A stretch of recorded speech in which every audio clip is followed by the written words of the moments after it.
व्यास जी आके कथा कह गए, अरे नहीं, इतनी जैसे कई बार बड़े शहरों में परमिशन लेनी पड़ती है नगर पालिका से कथा करने के लिए, पंडाल लगाने के लिए, ऐसे ही श्रीमद् भागवत जी को किसी शहर में प्रवेश करने के लिए ठाकुर जी श्री जी से आज्ञा लेनी पड़ती है। श्री जी ठाकुर जी आज्ञा देते हैं तभी भागवत जी किसी शहर में प्रवेश करके अपनी कथा का क्रम प्रकट करवाती हैं।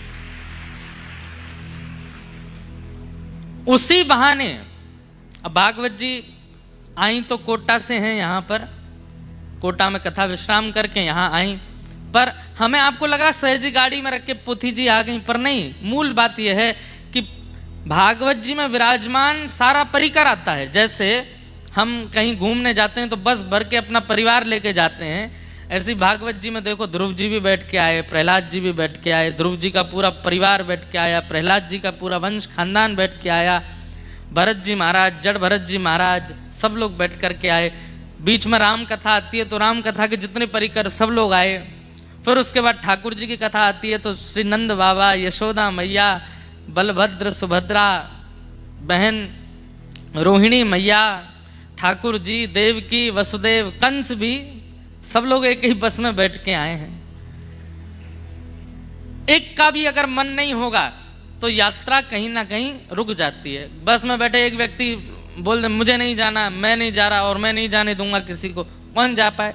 सोचिए, एक स्थान पर कथा होती है तो भागवत जी के प्रथम श्लोक से अंतिम श्लोक के बीच में जितने भी पात्र आते हैं सब एक साथ उस स्थान पर प्रकट होते हैं, सब एक साथ आते हैं। कितनी बड़ी कृपा है, ये बिना कृपा के संभव नहीं हो सकता। इसलिए ये उमिया माता की कृपा है। आपको लगता है कि आप कथा सुन रहे हैं, पर हमें ऐसा लगता है कि माँ उमिया ही सुन रही हैं कथा, और वही विराजमान होकर के कथा का क्रम कर रही हैं। आज ठाकुर जी का जन्मोत्सव होना है तो कल पूरे ऊंझा में वर्षा करके साफ सफाई कर दी मैया ने। बोले लाला आवे वारे हैं, चौक पुराव, मंगल गाओ, मोतीन से सब बिल्कुल पूरे ऊंझा को रात में साफ कर दिया। वैसे तो ऊंझा आपका साफ सुथरा ही है, हमने भैया इतना साफ छोटा शहर पहली बार देखा भारत में, इतना साफ सुथरा, इतनी शांति, इतनी साफ सफाई, इतने बढ़िया लोग भोजन पानी करके कथा में आते हैं। हमारे लिए तो थोड़ा दिक्कत वाला तो हो रहा है, 5-6 बजे हम भी प्रसाद पा लेते हैं। प्रसाद पाके जब कथा में आते हैं तो थोड़ा भारी भारी रहता है, लेकिन अच्छा है। अगर ये नियम रोज का बन जाए तो स्वास्थ्य कितना बढ़िया हो जाए। आयुर्वेद की आज्ञा है कि सूर्य अस्ताचल को चले जाएं, उसके बाद प्रसाद नहीं पाना चाहिए। सूर्य अस्त से पूर्व ही प्रसाद ग्रहण कर लेना चाहिए, और सूर्यास्त के बाद बस गतिविधि ऐसी होनी चाहिए कि अब शयन के लिए कब जाएं। अब यहां से कथा सुना के जाते हैं, इतने जग जाते हैं हम कि नींद ही नहीं आती। फिर कथाओं में जो जो भाव सुनाए वो सब मन में घूमते रहते हैं, मन में चलते रहते हैं। लेकिन आनंद है, खूब सुख के साथ हम यहाँ पर क्रम कर रहे हैं। आप लोग तो माध्यम बने हैं, पर वास्तव में आप जहां जहां से आए हैं वहां के नगर देवता, वहां के नगर क्षेत्रपाल, वहां के नगर ठाकुर जी आपके चित्त में बैठ के कथा सुनने आते हैं। कथा के मूल श्रोता ठाकुर जी ही हैं, ठाकुर जी आते हैं। क्यों? क्योंकि ठाकुर जी की चरित्र नहीं है ना, भक्तों के चरित्र हैं, भक्तों की लीला सुन रहे हैं। अब हम यहाँ श्री कल हितरवंश महाप्रभु का चरित्र सुना रहे थे, आप नहीं सुन रहे थे, ठाकुर जी सुन रहे थे। ठाकुर जी को भक्त चरित्र बहुत अच्छा लगता है। भक्तमाल जी के रचयिता हुए श्री नाभाजी महाराज। हम साल में एक बार भक्तमाल करते हैं जयपुर में, और फिक्स है जन्माष्टमी पर जयपुर में ही भक्तमाल होती है। इतना आनंद आता है, इतना सुख मिलता है भक्तमाल कहने में। पर इसका मतलब ये नहीं भागवत जी में नहीं है, भागवत जी भी तो भक्तमाल हैं, ये संस्कृत की भक्तमाल है। तो भक्तमाल के रचयिता श्री नाभाजी महाराज, नाभाजी महाराज की आज्ञा से श्री प्रियादास जी महाराज हुए हमारे वृंदावन में राधा रमणीय वैष्णव थे। राधा रमण संप्रदाय से, गौड़िया वैष्णव संप्रदाय में राधा रमणीय गोस्वामियों से दीक्षित थे श्री प्रियादास जी महाराज। और आपको जान के आश्चर्य होगा, सहज ही देखो बात वार्ता आ गई, प्रियादास जी का शरीर कहाँ का था? सूरत, गुजरात के ही थे श्री प्रियादास जी महाराज। और उन्होंने भक्तमाल का प्रचार पूरे दशों दिशाओं में, जग जग में कर दिया। प्रियादास जी के जो दोहा हैं भक्तमाल के बड़े सुंदर हैं, कोई आएगा स्मृति में तो सुनाऊंगा आपको। तो प्रियादास जी महाराज भक्तमाल के प्रचारक भी कह लीजिए और भक्तमाल के विस्तारक भी कह लीजिए। उन्होंने विस्तार किया। नाभाजी ने जो भक्तमाल लिखी उसका और विस्तार श्री प्रियादास जी ने किया। उनका शरीर यहीं गुजरात का ही था। तो एक बार श्री प्रियादास जी महाराज ब्रज 84 कोस यात्रा कर रहे थे। अब हम आज बोलना नहीं चाह रहे कथा में, पर थोड़ा संकेत कर देते हैं। बहुत जल्दी प्यारे गिरधर लाल जी 84 कोस यात्रा पर जाने वाले हैं। 84 कोस यात्रा क्यों होती है? यशोदा मैया और नंद बाबा ने सबरे दई देवता मनाए, देवतान के यहाँ जाए करके प्रार्थना करे। ब्रजभाषा बोले, समझ जाओगे भैया? समझो छे? हाँ ठीक है। ब्रजभाषा सारू छे, बहुत मीठी भाषा है ब्रजभाषा, समझने का प्रयास करना। हमको कितने सारे लोग बोल गए, बोले आप ऊंझा उत्तर गुजरात में कथा कर रहे हो। मैंने हाँ, वहाँ के लोग तो बहुत गुजराती भाषी वक्ताओं को ही सुनते हैं। मैंने क्या के देखो, हमको सुन रहे हैं सब रे, हम तो ब्रजभाषा बोल रहे हैं। तो ब्रजभाषा बोल रहे हैं थोड़ी थोड़ी, अब तो आज से तो ब्रजभाषा ही आनी है कथा में। तो नंद बाबा यशोदा मैया के जब तक लाला नाए भयो, तो यशोदा मैया नंद बाबा ने सबरे देवतान को जाए करके प्रणाम करी। जगन्नाथ जी को प्रणाम कियो, बद्रीनाथ जी को प्रणाम कियो, गंगोत्री, यमुनोत्री, केदारनाथ, सब जगह प्रणाम कियो। जो जो देवता उनको बताते गए सब जगह जाके प्रणाम करते। और प्रणाम करके कहाँ मांगते?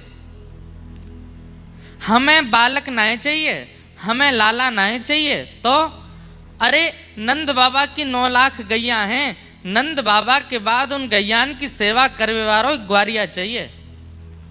नंद बाबा के यहाँ इतने संत, इतने भक्त आते रहे, नंद बाबा सब संतन की सेवा करें, इनके बाद संतन की सेवा करने वालों एक सेवक चाहिए। सोचिए, पुत्र की कामना कर तो रहे, पर पुत्र कैसा चाहिए? गौ सेवक, संत सेवक, भक्त सेवक। सब तीर्थों में जाकर के प्रणाम किया और कहा कि एक लाला है गयो, तो हम वचन दे रहे हैं लाला के संग फिर से तीर्थ में आवेंगे। लोग बाग तीर्थों में जाके ऐसी बोल देते हैं ना मनोकामना, ऐसी नंद बाबा यशोदा मैया ने सब तीर्थन में मनोकामना करी कि एक लाला है जाए, गैयान को सेवक, संतन को सेवक, तो वह लाला के संग हम तीर्थ करवे आवेंगे। ठाकुर जी को जन्म भयो। जैसे ही ठाकुर जी चलवे फिरवे बोलवे लायक भय, यशोदा मैया और नंद बाबा ने आपस में चर्चा करी, अब लाला चलन लगो, अब लाला बोलन लगो, अब हमें तीर्थ जानो चाहिए। चलो व्यवस्था बनाओ। अब महाराज बैलगाड़ी की तैयारी कर रहे हैं, सामान सट्टे सब रखते जा रहे हैं। सब ब्रजवासी भी एक है लिए, 100, 200, 400 ब्रजवासी भी संग है लिए। लेकिन नंद बाबा और यशोदा मैया की वृद्ध अवस्था देख करके ठाकुर जी के मन में आई, बाबा इतने वृद्ध है गए, यशोदा मैया इतनी वृद्ध है गई, और मैं नेके ही बड़ो भयो हूं। अब ब्रजते बाहर ये तीर्थ करवावे मुझको ले जाएंगे, सालन लग जाएंगे इनको, और जो प्रेम ब्रज में मुझको विस्तारित करनो वो है ना पावेगो, कहा करूं। नंद बाबा यशोदा मैया बड़े वृद्ध है गए। सबरे तीर्थन को ठाकुर जी ने यमुना तट पे बुलायो। ठाकुर जी तो भगवान है, सबरे तीर्थ आकर के खड़े है गए यमुना तट पे। आज्ञा करें भगवान, कहा करनो है? बोले भैया देखो हमारे अम्मा बाबा वृद्ध है गए, अब ये सब तीर्थन में जामेंगे, सालन लग जाएंगे, हमें 11 वर्ष ही ब्रज में रहना है। आप सब 84 कोस में फैल जाओ, हमें ज्यादा दूर नहीं जाना पड़े, 84 कोस में ही सबरे तीर्थन के दर्शन, सबरे धामन के दर्शन हमको यहीं है जाए, हमें और कहीं नहीं जाना पड़े। महाराज ऐसी स्थिति है गई, सारे तीर्थ 84 कोस में बैठ गए। अब तो छोटे छोटे तीर्थ जिनके नाम ही नहीं पता है वो भी आ गए लाइन में, बोले हम भी ब्रज में आवेंगे, हमें स्थान दो, हम भी विराजमान होंगे। और उस भाव से भारतवर्ष के सारे तीर्थ 84 कोस में विराजमान हो गए। और फिर नंद बाबा यशोदा मैया के साथ लाला 84 कोस ब्रज यात्रा पर गए। तब से ये नियम है हमारे ब्रज में, ये अभी कार्तिक का महीना चल रहा है, अभी 84 कोस यात्रा चल रही होगी। 84 कोस की लोग परिक्रमा करते हैं, गाड़ियों में करते हैं, बसों में करते हैं, पर हम लाल जी को गाड़ी में नहीं लेके जाएंगे। हमारे लाल जी, वैसे करनी तो हमको 2 साल पहले थी, लेकिन इतने व्यस्त होते चले गए, कर ही नहीं पाए। अब लाला की जनवरी में बहू आ जाएंगी और लाल जी हमारे राधा गिरधर लाल हो जाएंगे, फिर 84 कोस यात्रा पर जाएंगे। तो विवाह करके लाला विवाहित है कि 84 कोस यात्रा करेंगे, संभवतः अगले कार्तिक तक क्रम बन जाएगा। और प्रयास करेंगे कम से कम 1000 गौवंश के साथ में ठाकुर जी 84 कोस यात्रा करें, 1000 गैया चलें ठाकुर जी के आगे पीछे, पैदल बैलगाड़ी में, और जैसे व्यवस्था बनेगी लाल जी की वैसे करेंगे। महीना भर की, महीना 1.5 महीना की यात्रा होएगी।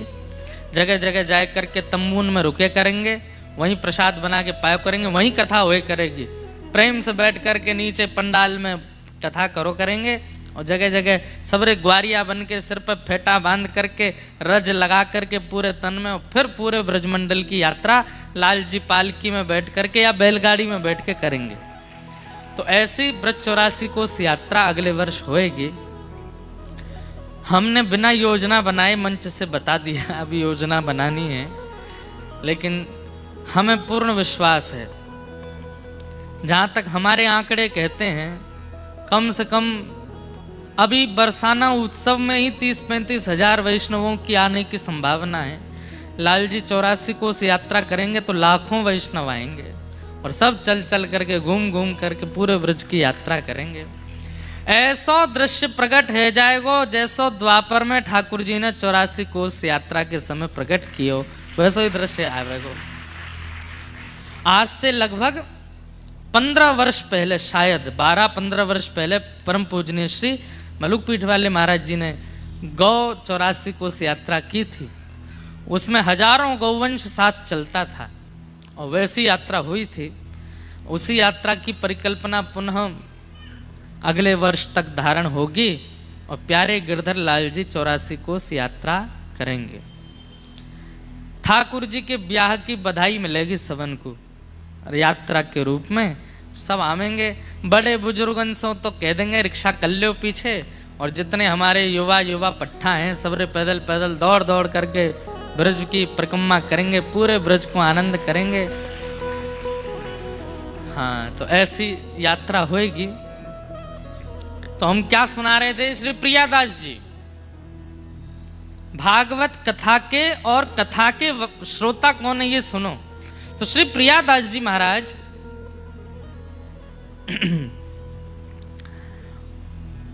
उनके मन में आई कि मैं 84 कोस यात्रा करूं। कथा करते थे, भक्तमाल की बड़ी मधुर मीठी कथा करते थे। यात्रा करते करते आप पहुंचे हमारे ब्रजमंडल में, हरियाणा की सीमा से। जब आप दिल्ली से वृंदावन जाते हैं तो हरियाणा की सीमा पर व्रज का क्षेत्र जो पहला आता है उसका नाम है होडल। होडल, वहां पर शेख शाही भगवान है। उसके बाद आता कोसी कला, ठाकुर जी के नंद बाबा का खजाना कोस वहां विराजमान था, इसलिए उसको कोसी कला कहते हैं। तो जैसे ही श्री प्रियादास जी महाराज 84 कोस यात्रा करते हुए होडल पहुंचे, तो होडल में एक लाल जी महाराज विराजते थे, श्री लाल बाबा। उनके यहाँ जैसे ही प्रियादास जी ने प्रणाम किया तो लाल बाबा महाराज बोले, बड़ी कृपा, आप श्री प्रियादास जी हैं ना? बोले हाँ। आपने भक्तमाल का विस्तार किया है ना? बोले जी, भगवत कृपा से किया है। बोले प्रभु कहाँ कर रहे हो? बोले मैं तो 84 कोस यात्रा कर रहा हूँ। बोले कृपा कर दो। बोले कहा, मेरे ठाकुर जी बहुत दिन है गए कथा सुनवे को बड़े तरस रहे हैं, आप कछु दिना यहीं विराज करके भक्तमाल की कथा सुनाओ। प्रियादास जी महाराज बड़े प्रसन्न हो गए। बड़े सुंदर ठाकुर जी के सन्मुख प्रियादास जी ने अपनो आसन लगायो, कथा सुनानी प्रारंभ करी भक्तमाल की। 1 दिन 2 दिन 3, भक्तमाल जी का नियम नहीं है 7 दिन की 10 दिन की, जितने साल भर भी करते रहोगे तो भी पूरी नहीं होंगी, इतने भक्तों के चरित्र हैं। 7 दिन हो गए कथा को। धीरे धीरे इतनी भीड़ होने लगी, अब तो गांव के लोग, बाहर के लोग, यात्रा करने वाले लोग सब इकट्ठे हो गए लाल बाबा महाराज के स्थान पर। उनके ठाकुर जी को कथा सुनाते थे प्रियादास जी महाराज। अब श्रोता तो आते, श्रोताओं में भांति भांति के लोग आते हैं, गांव के लोग आते हैं, कुछ भोजन करने वाले लोग आते हैं। कई जगह कथा में प्रसाद की व्यवस्था होती है तो कई लोग केवल प्रसाद पाने ही आते हैं। कथाओं में लिखवा दिया जाता है कि कथा के बाद भोजन प्रसाद की व्यवस्था, तो भीड़ दुगनी आती है। और वो भीड़ भी कब आती है? जब कथा विश्राम होने वाली होती है। जैसे अमूमन कथाओं का समय 3 से 7 होता है, तो 6 बजे भीड़ आती है, 7 बजे तक कथा सुनेंगे, फिर बढ़िया प्रसाद पाएंगे। हर तरीके के लोग आते हैं कथा में। कई जगह चोर भी आते हैं। अब यहाँ प्रियादास जी कथा सुना रहे थे, उनमें ही सुई चोर आ गए। 4-5 चोर आकर के बैठ गए, प्रेम से कथा सुनने लगे। कथा सुनते सुनते एक दूसरे को कोहनी मारी, कथा में ज्यादा मन मत लगाओ, पेट पूजा करनी है, ढूंढो कोई सामग्री दिख रही है दूर दूर तक। अब बाबा जी का आश्रम, वहां कौन सी कोई सामग्री होती है? कुछ ऐसा विशेष था नहीं। सब जगह ढूंढ धाड़ करके इधर उधर देख करके देखा, कुछ मिला नहीं। एक चोर ने कही, भाई देखो और तो कुछ दिख नहीं रहा, पीले पीले वस्त्रों में भगवान बड़े चमक रहे हैं और इनके पीछे चांदी का सिंहासन लग रहा है, नीचे चांदी की आरती, चांदी की थाली, चांदी की कटोरी, चांदी के बर्तन सब दिख रहे हैं। अभी ये तो हमको दिख रहे हैं, अंदर गर्भगृह में ना जाने कितनी सारी वस्तु होंगी। अगर इन ठाकुर जी की चोरी कर ली जाए तो आनंद आ जाएगा। सब ने मंत्रणा करी, कैसे करें? बोले उसके लिए तो एक काम करो, कथा के बाद प्रसाद पाके यहीं आश्रम में पहुंचा बर्तन करो, ऐसा दिखाओ कि हम सेवक हैं, कथा सुन के सेवा भी कर रहे हैं, तो महाराज जी रुकने की अनुमति दे देंगे। कथा सुनने के बाद प्रसाद पाकर के सब भक्तों को प्रसाद परोसा चोरों ने। बाबा जी देख रहे हैं, बोले वाह बढ़िया भक्त आए हैं, आज परोसवाई करवा रहे हैं। और जाके महाराज जी से, महाराज जी और सेवा बताओ। बोले वहां गौशाला में गोबर उठवा दो। चारों दौड़ करके गए, गोबर उठवाया है। और सेवा बताओ। बोले बर्तन सब झूठे हो गए, बड़ी बड़ी कढ़ाई सामग्री बनी, हम धो देते हैं, तुरंत धो धा दे। महाराज जी बड़े प्रसन्न। अरे भैया तुम कहाँ जाओगे? आश्रम में ही तुमको गद्दा दे देते हैं, यहीं सो जाओ। अरे महाराज जी बड़ी कृपा आपकी। चारों चोर वहीं सो गए। रात में जैसे ही सब गहरी निद्रा में सोए, चारों चोर उठे। और वो तो चोर हैं, ताला वाला खोलना सब उनको आता है। गर्भगृह में प्रवेश कर गए। गर्भगृह में प्रवेश करके सबसे पहले तो बोरी में सारे बर्तन रखे, आरती रखी, आचमनी रखी, लोटा रखे, सारे सामान रखते जा रहे हैं। फिर कोई नई वस्तु दिख जाए उसको धर लें। ठाकुर जी उठा के नीचे धर दिए, सिंहासन भी धर लिया बोरी में। जाते जाते मन में सोचे, सब चीज ले लिए, ठाकुर जी को काय को छोड़ रहे, उनको भी ले चलो। जैसे ही ठाकुर जी बोरी में धरे और बांध करके ले जाने लगे, सुबह होने से पहले सब सामग्री बांट बटोर करके और मंदिर में यथावत ताला पर्दा लगा के सब चले गए चोर। सुबह मंगला आरती के लिए महाराज जी उठे, स्नान ध्यान करके जैसे ही मंदिर में गए, ताला खोल के पर्दा खोला, सब साफ, कुछ भी नहीं वहां तो। अब यहां तो हल्ला मचा महाराज। चिल्लाने लगे बाबा, अरे मेरे भगवान चोरी हो गए, अरे मेरे ठाकुर जी चोरी हो गए, अरे मेरे ठाकुर जी को कोई लेके चला गया। प्रियादास जी महाराज उठ करके संध्या आदि कर रहे थे, उनके कान में आवाज गई, उठ करके कहाँ हो, कहाँ हो? बोले अरे ठाकुर जी को चोरी कर ले गए कोई। मंदिर में जाके देखा, पूरे सब वैष्णवों में हल्ला मच गया, ठाकुर जी चोरी हो गए। प्रियादास जी महाराज तो वहीं बैठ करके रोने लगे और रोते रोते मन में विचार करने लगे, मेरी कथा अच्छी नहीं लगी ठाकुर जी को, इसलिए भाग गए यहां से। अगर कथा भाई होती, भैया हल्ला मत करो, चोर नहीं लेके गए हैं। चोर की क्या सामर्थ्य जो ठाकुर जी को लेके चला जाए। ठाकुर जी को कथा इतनी चुभ रही थी कि अपने आप चोरों को बुला के उनके संग बैठ के चले गए ठाकुर जी। मेरी कथा के कारण हुआ। यदि मैं 84 कोस यात्रा करता रहता, कथा करने यहाँ नहीं रुकता, और मुझे भी थोड़ा सा मन में आ गया था कि मैं भी कथा वक्ता हूँ, ठाकुर जी मेरी कथा सुनते हैं, इसीलिए ठाकुर जी चले गए। प्रियादास जी रोने लगे। और वहां स्थिति क्या चोरों की, चोर गए किलोमीटरों दूर दौड़ते हुए कि कहीं पीछे से कोई आ नहीं जाए, और एकांत में कहीं जाकर के अपना जो उनका ठिकाना था वहां पहुंच गए। पहुंच करके बोरी वगैरह नीचे धरी, नीचे धर के सब सामान वामान सब बाहर निकाल दिया। थक गए थे, कुछ भोजन प्रसाद पाया, बोले भैया सो जाओ, अब तो रात भर हम सोए नहीं है, थोड़ी देर 1 आध घंटा सो लें, उसके बाद चोरी का जितना सामान है सब आपस में बांट लेंगे। चारों चोर जैसे ही सोए, नींद आते ही जिन ठाकुर जी को चोरी करके ले गए वो तुरंत इनके स्वप्न में, चारों के स्वप्न में एक साथ प्रकट हुए, और प्रकट होकर के बिल्कुल क्रोध में भर के देखने लगे। ये चारों अपने स्वप्न में थर थर कांपे। बोले आप कौन? बोले मैं वही हूं जाको तुम बोरी में बांध के लाए हो, बोरी में धर के लाए हो, मैं वही हूं।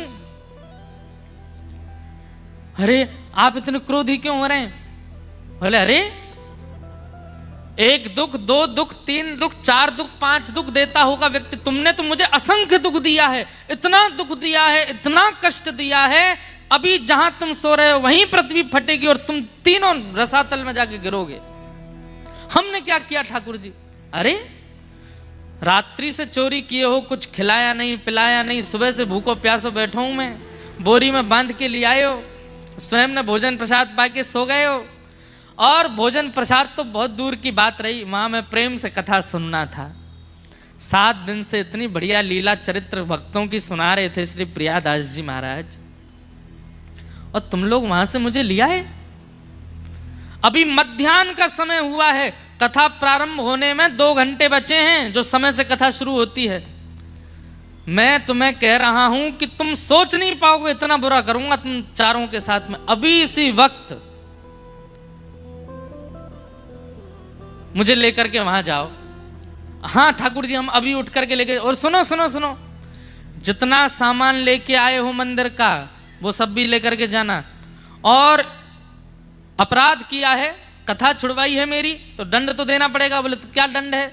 बोले जब से तुमने चोरी करी है तब से आज तक जितना सामान तुम्हारे पास है वो सब भी बाबा को भेंट करके आओ वहां जाके, जहां से मुझे उठा के लाए हो। चोर तो तुरंत उठ गए, बोले जान प्यारी है, प्राण निकल जाएंगे। ठाकुर जी तुरंत चरणों में प्रणाम किया, सुंदर पालकी बनाई, पालकी में ठाकुर जी बैठाए। जितना सामान चोरी करके लाए थे वो एक रात में तो 1 बोरी भर के लाए, अब तो 15-20 बोरियां भर ली। क्यों? जितना सामान चोरी किया सब धर लिया। ले करके नाचते गाते हरे कृष्ण हरे राम कीर्तन करते हुए जा रहे हैं। वहां पे सब रो रहे थे।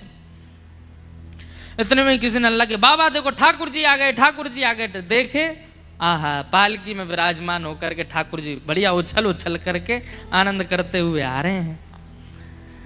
बाबा ने तो उन चोरों के पांव छुए, जय हो भैया, पता नहीं कहाँ के मनुष्य चोर चोरी करके ले गए थे, तुम बढ़िया हमारे ठाकुर जी को बचा लाए उनसे। चोरों ने उल्टे चरण पकड़े, हम कोई अच्छे आदमी नहीं है बाबा, तो हम ही तो चोरी करके ले गए थे। तुम चोरी करके ले गए थे तो फिर वापस क्यों लिया है? पूरी कथा बताई। बोले ठाकुर जी स्वप्न में आए और स्वप्न में आकर के बोले मुझे वहीं लेकर के जाओ सारी सामग्री लेके जाओ और पूर्व में जितनी चोरी करी है वो सामान भी मंदिर में चढ़ा करके आओ। बोले ठाकुर जी ने आज्ञा की थी कथा शुरू हो उससे पहले पहले हमें पहुंचा देना, नहीं तो पृथ्वी फट जाएगी। प्रियादास जी ने जैसे ही सुना कि ठाकुर जी कथा सुनने के लिए वापस आए हैं, तुरंत ठाकुर जी को हृदय से लगा लिया और ठाकुर जी को वचन दे दिया, नाथ अब ये चोर तो यहीं रहेंगे, इनको भी भगत बना देंगे, सब सामान वान जो है ठीक है। अब जब तक संपूर्ण भक्तमाल पूरी नहीं हो जाएंगी, पहले तो ऐसा मन था कि 10-12 दिन में कथा करके चले जाएंगे, लेकिन अब जब तक पूरी कथा नहीं हो जाएंगी तब तक हम कथा आपको सुनाते रहेंगे, पूरी भक्तमाल आपको सुना करके तब यहाँ से आगे जाएंगे। आज भी 84 कोस की यात्रा में उन ठाकुर जी के दर्शन होते हैं जिन्होंने पूरी भक्तमाल स्वयं बैठ करके सुनी और चोरंते लड़ झगड़ के वापस आए गए। मुँह वापस छोड़ के आओ, मुँह कथा सुननी है पूरी।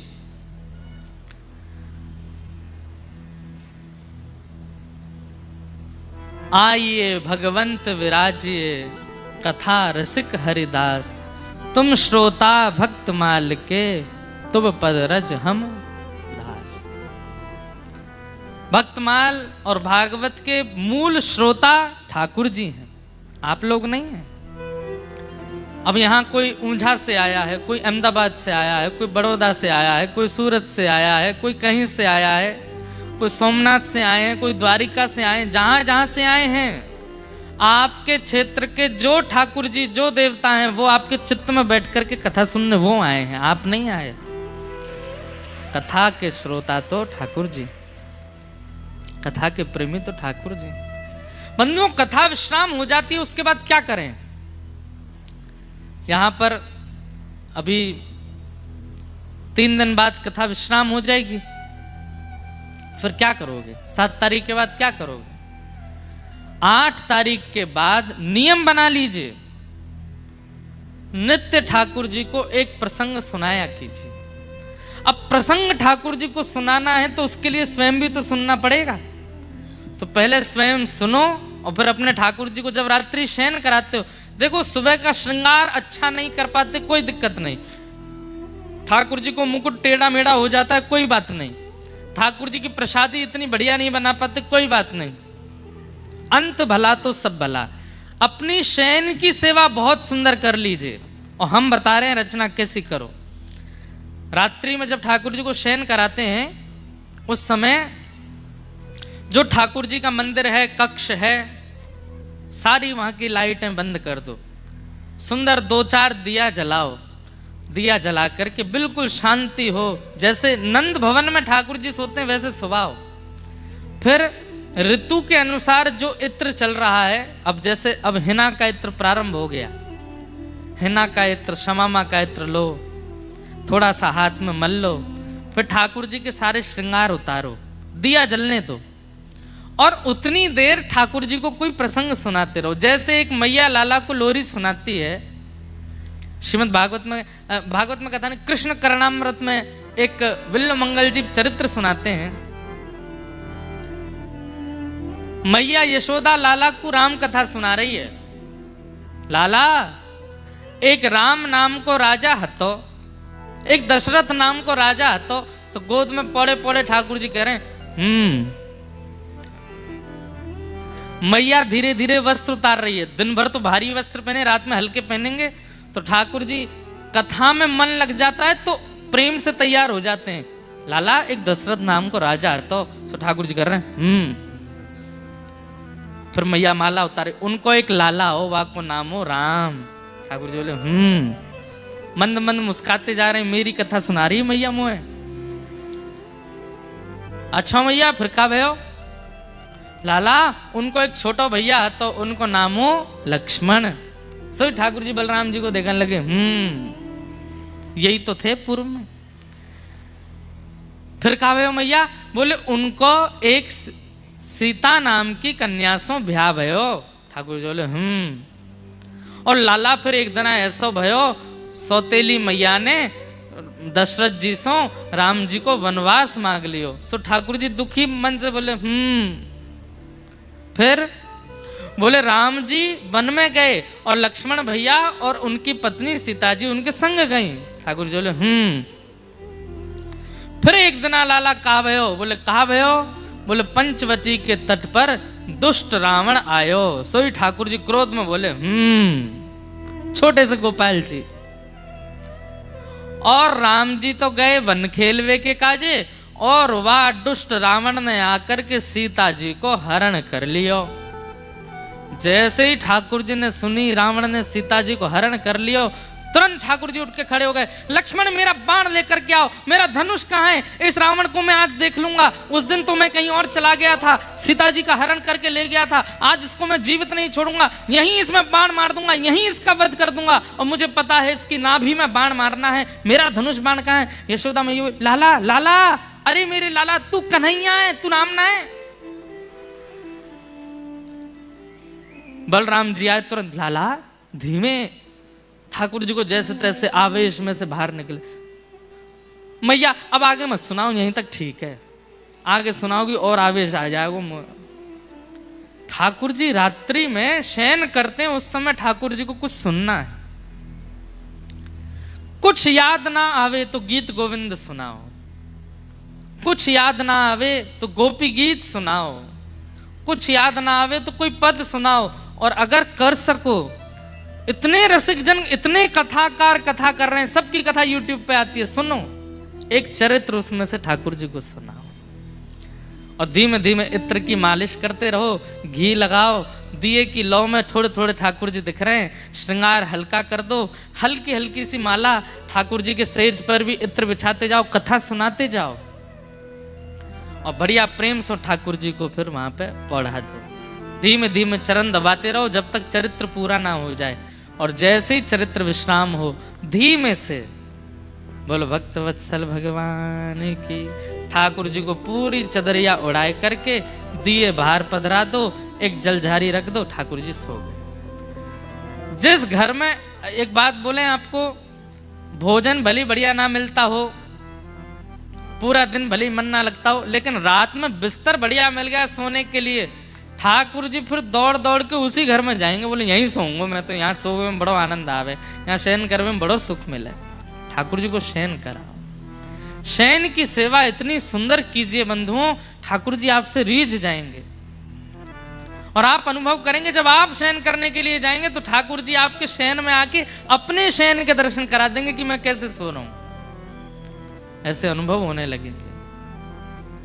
हमारे गिरधर लाल जी कई बार हमसे दूर होते हैं, तो रात्रि में सेवा में कोई अगर त्रुटि हो जाती है शयन में, तो जहां मैं सो रहा होता हूं वहां अनुभव करा देते हैं ठाकुर जी।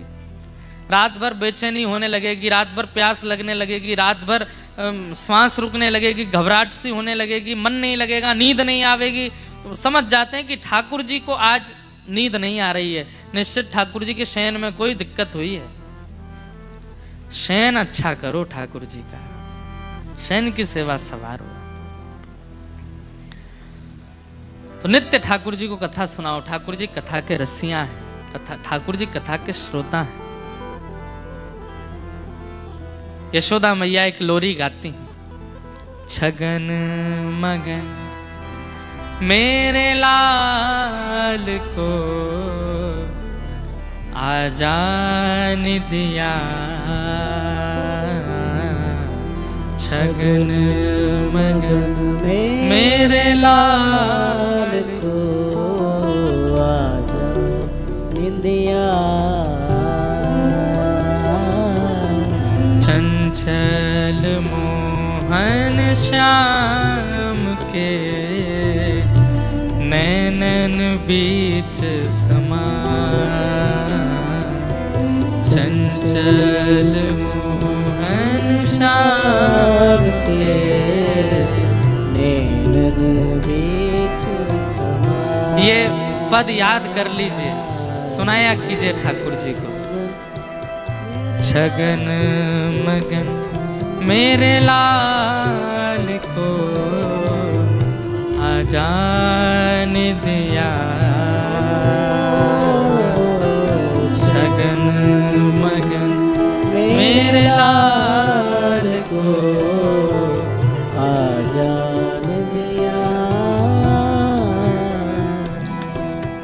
चंचल मोहन श्याम के नैनन बीच समा, चंचल मोहन श्याम के नैनन बीच समा। आजारी निदिया लाल को, आजारी निदिया लाल को, आजारी निदिया लाल को, आजारी निदिया लाल को। मैया रही तो को सुला, छगन मगन मेरे लाल को, आजा निदिया, छगन मगन मेरे लाल को, आजा निदिया। और एक सेवा और कीजिए, ठाकुर जी की शयन सेज अलग बनाइए, एक सुंदर छोटा सा पलंग बनवाइए, उस पर सुंदर सी एक गद्दी हो और खूब सारी छोटी छोटी तकियां हों। एक तकिया में नए सो में ठाकुर जी। आप कहोगे ठाकुर जी इतने लाडले क्यों हैं, एक तकिया में क्यों नहीं सो रहे हैं? भैया हम दिन भर कभी बेड पे लेटते हैं, कभी सोफा पे बैठ जाते हैं, कभी कहीं पर, पूरे दिन ठाकुर जी ऐसे ही बैठे रहते हैं, एक ही मुद्रा में रहते हैं। थक गए होंगे, दुनिया को दर्शन देने के लिए हम पर कृपा करने एक ही मुद्रा में रहते हैं, बिल्कुल नहीं बदलते। कम से कम रात्रि में ठाकुर जी सहज हो जाएं। खूब सारी छोटी छोटी तकिया चारों तरफ रखो, आपके ठाकुर जी जितने बड़े उसके अनुकूलता से। अब पता चली ठाकुर जी इतने से तकिया धर दे, इतनी बड़ी। ठाकुर जी कह रहे तकिया ना पहाड़ है, यहाँ पर जाके गैया चरायाऊंगा मैं। छोटे ठाकुर जी छोटी छोटी तकिया चारों तरफ, दो चरणों के पास, दो घुटनों के पास, दो कमर के पास, दो हाथों के पास, एक सर के नीचे, ऐसे चारों, और सब पे इत्र लगाओ। और ज्यादा कसैले वस्त्र नहीं होने चाहिए उनके ऊपर, जैसे अभी हमने पहना ये भी थोड़ा कसैला है, सूती होना चाहिए जिससे ठाकुर जी को स्पर्श में कष्ट ना हो। ठाकुर जी अगर चैन से शयन कर गए ना, सबरे संकट दूर रह जाएंगे, जीवन के जितने भी हैं सब ठाकुर जी मंगल कर देंगे। भैया ऐसी नींद सुहावे या कि जय हो। बलिहारी जाऊं, द्वारिका से भी ठाकुर जी आपके घर आ जाएंगे, जगन्नाथपुरी से भी आपके घर आवेंगे। ठाकुर जी रात्रि में मंदिर बंद होते ही ढूंढते हैं, मंदिर बंद होती ठाकुर जी ढूंढते हैं कौन के घर सबसे सुंदर सैया सजी है, वहीं सोवे जाएंगे। आज सैया बनाओ ठाकुर जी के। सोवे कन्हैया पालनो, वाकी है छवि अविलास। सोवे कन्हैया पालनो, वाकी छवि अविलास। हो आंगन की शोभा मेरो, मनमोहन घन श्याम। आंगन की शोभा मेरो, मनमोहन घन श्याम। हे आजारी निदिया लाल को, आजारी निदिया लाल को, आजारी निदिया लाल को, आजारी निदिया लाल को। मैया रही तो को सुला, छगन मगन मेरे लाल को, आजान दिया। छगन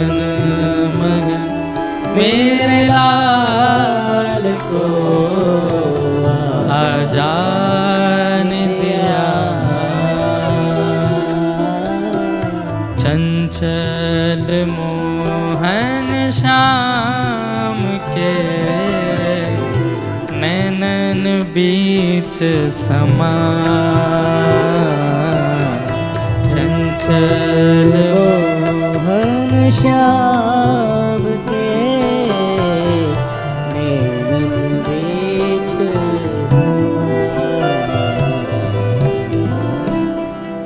आप में से जो सो गए हों वो उठ जाओ।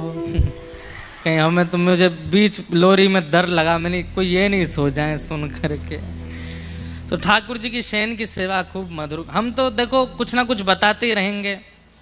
एक दिन हम कह रहे थे कि ठाकुर जी को माला की सेवा बहुत प्रिय है। अभी वहाँ कोटा की कथा में मैंने कहा था, अपने घर में अपने हाथ से तुलसी जी लगाओ, उनकी स्वयं सेवा करो। अपने घर में अपने हाथ से पुष्प की बगिया लगाओ, उसमें प्रकट होने वाले पुष्प स्वयं चयन करके उससे सुंदर माला बना के ठाकुर जी को पहनाओ।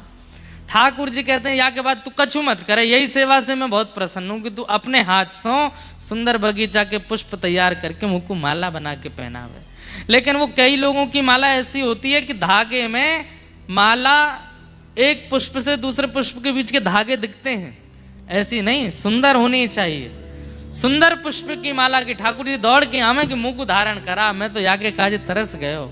ठाकुर जी को माला धारण करना बहुत प्रिय है। और एक और बात, जब माला जी बनाते हैं उस समय प्रत्येक पुष्प में एक भक्त का स्मरण करना चाहिए। ठाकुर जी देखो, अब आपकी माला में श्री सूरदास जी महाराज आ रहे हैं, सूरदास जी विराजमान हो रहे हैं। अब भक्तिमती मीराबाई आ रही हैं, अब श्री नरसिंह मेहता जी आ रहे हैं। अब आप जितने भक्तों का स्मरण करके माला बनाओगे, ठाकुर जी माला पुष्प थोड़ी चाहिए, ठाकुर जी उतने भक्तों को धारण करके खड़े होते हैं दर्शन में और ठाकुर जी प्रसन्न हो जाते हैं। आपके दो काम होंगे, ठाकुर जी को माला भी पधरा दोगे और भक्त स्मरण से हृदय पवित्र भी हो जाएगा। अनेक सेवाएं हैं, जो भावे उस भाव से सेवा करो ठाकुर जी की। कल हम सब ने महाभारत के कुछ प्रसंगों को श्रवण किया, तत्पश्चात भीष्म पितामह ने भगवान की स्तुति गाई। भगवान अब हस्तिनापुर के राज सिंहासन पर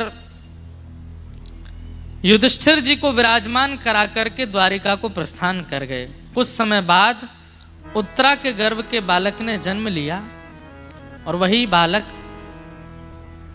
परीक्षित कहलाया।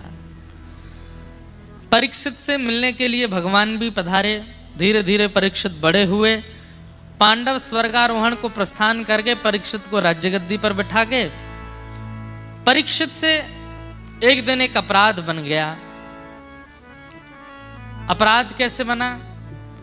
कुछ समय पूर्व परीक्षित आखेट को वन में गए और वहीं वन में उन्हें कलयुग मिला, जो कि वृषभ यानी कि बैल के 3 पैर काट चुका है, चौथे पैर को काट रहा था। वृषभ धर्म है, धर्म के 3 पैर कलयुग में कट चुके हैं। सत्य, दान, दया और पवित्रता।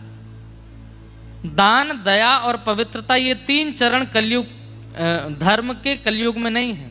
कलयुग में केवल एक चरण पर धर्म खड़ा है, वो है सत्य। और धीरे धीरे वह चरण भी नष्ट होता जा रहा है।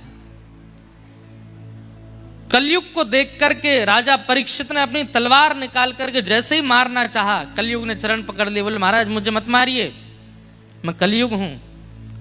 सतयुग, त्रेता, द्वापर के बाद अब मेरी बारी है। परीक्षित बोले अभी तो सतयुग द्वापर चल रहा था, तुम कब आए? बोले भगवान कृष्ण जिस दिन अपनी लीला पूरी करके गए उसी दिन मेरा आगमन हुआ। परीक्षित जी महाराज बोले अब तुम चले जाओ। कलयुग वाला मैं नहीं जा सकता, आप मुझे कुछ स्थान दे दीजिए, मैं वहीं रहूंगा। और 5 स्थान प्रदान किए कलयुग को। द्यूतम, सूना, द्यूतम, पानम, स्त्रियः, सूना, ये 4 स्थान पहले प्रदान किए और 5वें स्थान के रूप में जात रूप मदात प्रभो। कौन कौन से 5 स्थान है कलयुग के? जुआ, धन को गलत स्थान पर गलत प्रकार से व्यय करने वाले लोग कलयुग को आमंत्रण दे रहे हैं, कलयुग का आमंत्रण कर रहे हैं।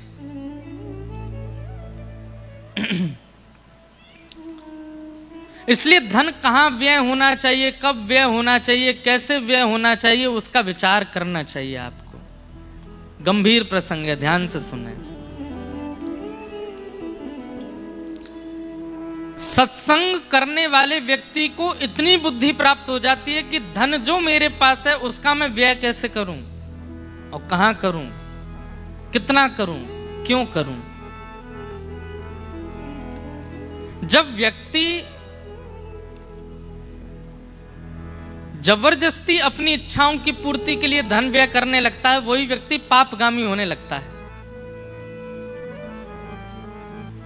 इतने में हमारी इच्छा पूरी हो रही है, इतने में सब कुछ बढ़िया चल रहा है, पर कई लोग एक्स्ट्रा में अपनी इच्छाओं को और प्रकट करके अपने धन का मद करके, अरे बहुत पैसा है, ये भी करो, ये भी करो।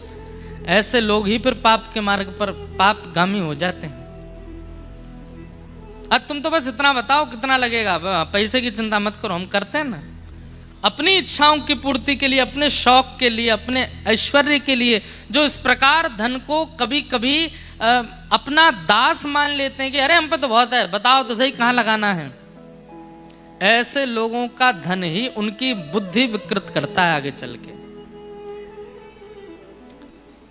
इसलिए धन के प्रति कभी ऐसी भावना मत रखना, हम पे तो बहुत है, हम तो ये कर देंगे, वो कर देंगे, ऐसा कर देंगे। अपनी इच्छाओं के लिए, सुखों के लिए, व्यंजनों के लिए, ऐशो आराम के लिए कभी भी इस प्रकार धन का व्यय मत करना।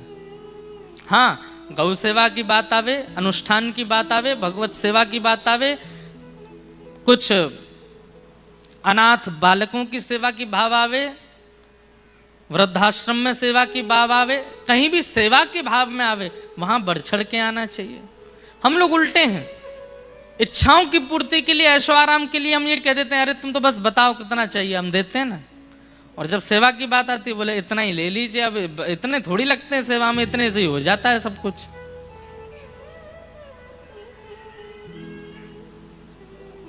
कभी आपने ऐसा सुना कि किसी गौशाला में, किसी विवाह उत्सव में, या किसी अनाथालय में, या किसी सेवा आश्रम में किसी ने 150 करोड़ 200 करोड़ दान किया हो? बहुत कम सुनने में मिलता है। लेकिन जब बड़े बड़े सट्टे होते हैं तो पता चलता है 1000 करोड़ का सट्टा हो गया, वहां पर इतना किसी ने ये कर दिया, वो कर दिया, इतना लोग निकालते हैं पैसा। उन्हीं लोगों की बुद्धि विकृत धन करता है। तो कलयुग का सबसे पहला निवास स्थान है द्यूतम। द्यूतम का मतलब जुआ होता है, और द्यूतम का दूसरा अर्थ अगर मैं लगा दूं तो वो यह भी होता है धन का असद प्रकार से व्यय करना, गलत तरीके से खर्च करना। अब देखिए, कहने पर आ जाए तो हम ये भी कह सकते हैं, जब व्यक्ति धन दे करके असद वस्तु खरीदता है, किसी का मांस खरीदता है, मद्य खरीदता है, मदिरा खरीदता है, और वहां भी धन देता है, धन दे करके लेता है, ऐसे व्यक्ति की भी धन बुद्धि विकृत कर देता है। द्यूतम भैया, वो धन, पैसा, रुपया, जो भी आप उसको मान रहे हो, साक्षात लक्ष्मी है, उसको लक्ष्मी मान करके व्यय कीजिए। द्यूतम। कलयुग का दूसरा स्थान क्या है? पानम, मदिरा पान, मद्यपान, अभक्ष सेवन। कोई भी ऐसी वस्तु का सेवन जो तामसी है, और कोई भी ऐसी वस्तु का सेवन जिसके सेवन के बाद आप अपने आपे से बाहर चले जाते हो, उसमें कलयुग का निवास है। मदिरा पान, उसमें कलयुग रहता है। इसलिए वैष्णवों को भूल करके भी तामसी वस्तुओं से तो दूर रहना चाहिए। प्याज लहसुन बाद में छोड़िएगा, पहले ये सब छोड़ दीजिए। धीरे धीरे प्रयास कीजिए, इच्छा हो जाए तो उनको भी छोड़ने का प्रयास करने लगिए।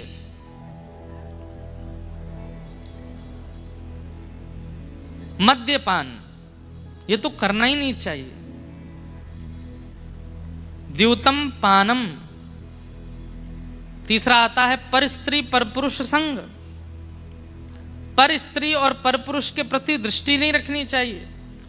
यदि रखते हैं तो उससे भी कलयुग का प्रभाव पड़ेगा। और अंतिम स्थिति, चौथी स्थिति बताई, सूना, जबरदस्ती लड़ाई करना। किसी ने कुछ कह दिया आपके बारे में, आपके सामने नहीं कहा, किसी सभा में 4 लोगों के बीच में कुछ कहा, अब आप ढूंढ रहे हो मुझे मिले तो सही, बताता हूं मैं उसको। मतलब लड़ने के लिए तैयार बैठे हो। अरे ठीक है, उसका मुंह उसकी बातें कह दिया, छोड़ो, जाने दो। पर ये लेट गो वाली स्थिति जिनके मन में नहीं होती, जो अपने मन में लेके बैठ जाते हैं, नहीं मैं तो इसका बदला लेके रहूंगा, इससे लड़के रहूंगा, इससे बात करके रहूंगा, इसने ऐसा कैसे कहा, यूं कैसे कह दिया, ये वैष्णव का स्वरूप नहीं। जो जबरदस्ती हिंसा की ओर भागे, कलेश की ओर भागे, लड़ने के लिए तत्पर बैठा रहता हो, उस पर भी कलयुग का प्रभाव होता है। कहते हैं ना कि जैसे ही आप अपने आप को एक्टिव कर लेते हो किसी रोग को ग्रहण करने के लिए, वो रोग आप पर तभी आक्रमण करता है। ऐसे ही कलयुग ताकता रहता है कि आपको कब क्रोध आए और आप लड़ने के लिए कुछ अपशब्द बोलना प्रारंभ करो, थोड़े क्रोध में भर करके लड़ने के लिए जाओ, कलयुग उसी समय प्रविष्ट हो जाता है चित्त में। वो आपके एक्टिव होने का वेट करता है बस। इसलिए चाहे जो हो जाए शांत रहिए, अपनी स्थिति को। वैष्णव का स्वरूप है वो विवाद नहीं करता, वो संवाद करता है, विवाद में नहीं पड़ता। और कहीं विवाद प्रकट हो रहा हो, वैष्णव हाथ जोड़ करके, अपनी गलती नहीं होती फिर भी मान करके वहां से चला जाता है। ठीक है भैया मेरा अपराध, मैं मानता हूं, जा रहा हूं। ये वैष्णव का स्वरूप है। वो लड़ता नहीं, झगड़ता नहीं। द्यूतम पानम स्त्रियः सूना। और अंतिम लक्षण क्या बताया? बिना मेहनत के कमाया गया धन, अनीति से कमाया गया धन। ये 5 स्थान हैं कलयुग के।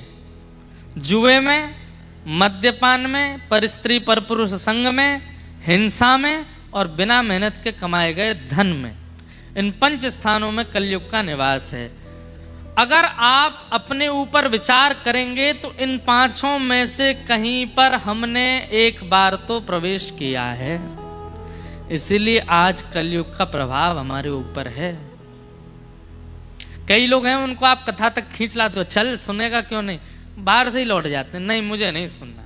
मंदिर में बाहर से ही लौट जाते हैं। कई लोग ऐसे होते हैं कि उनको धार्मिक स्थानों से ही कुछ होने लगता है, एलर्जी सी हो जाती है, भागते हैं। इसका मतलब क्या है? ये 5 विकार ही उनके चित्त में इतने प्रगाढ़ हो चुके हैं कि उनको आने नहीं देते, उनको बैठने नहीं देते, उनको सुनने नहीं देते। और कई लोग आ भी जाते हैं तो कथा में बैठे बैठे केवल वक्ता के द्वारा कही गई बातों में कटाक्षी करते रहते हैं। ऐसे कैसे हो गया, इन्होंने ये बात कैसे कह दी, ठाकुर जी ने ऐसे कैसे कर दिया, ये कैसे हो गया। वो सब पर प्रश्न चिन्ह ही लगाते रहते हैं। जिज्ञासा नहीं है उनकी, तर्क है, कुतर्क है। यह भी 5 स्थानों पर प्रवेश का प्रभाव होता है, ठाकुर जी के प्रति अविश्वास।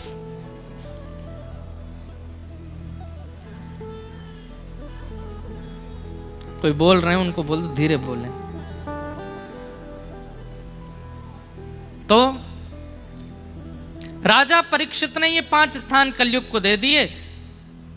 स्वयं गए आखेट को वन में, शमीक ऋषि के गले में मरा हुआ सर्प डाल दिया। क्यों?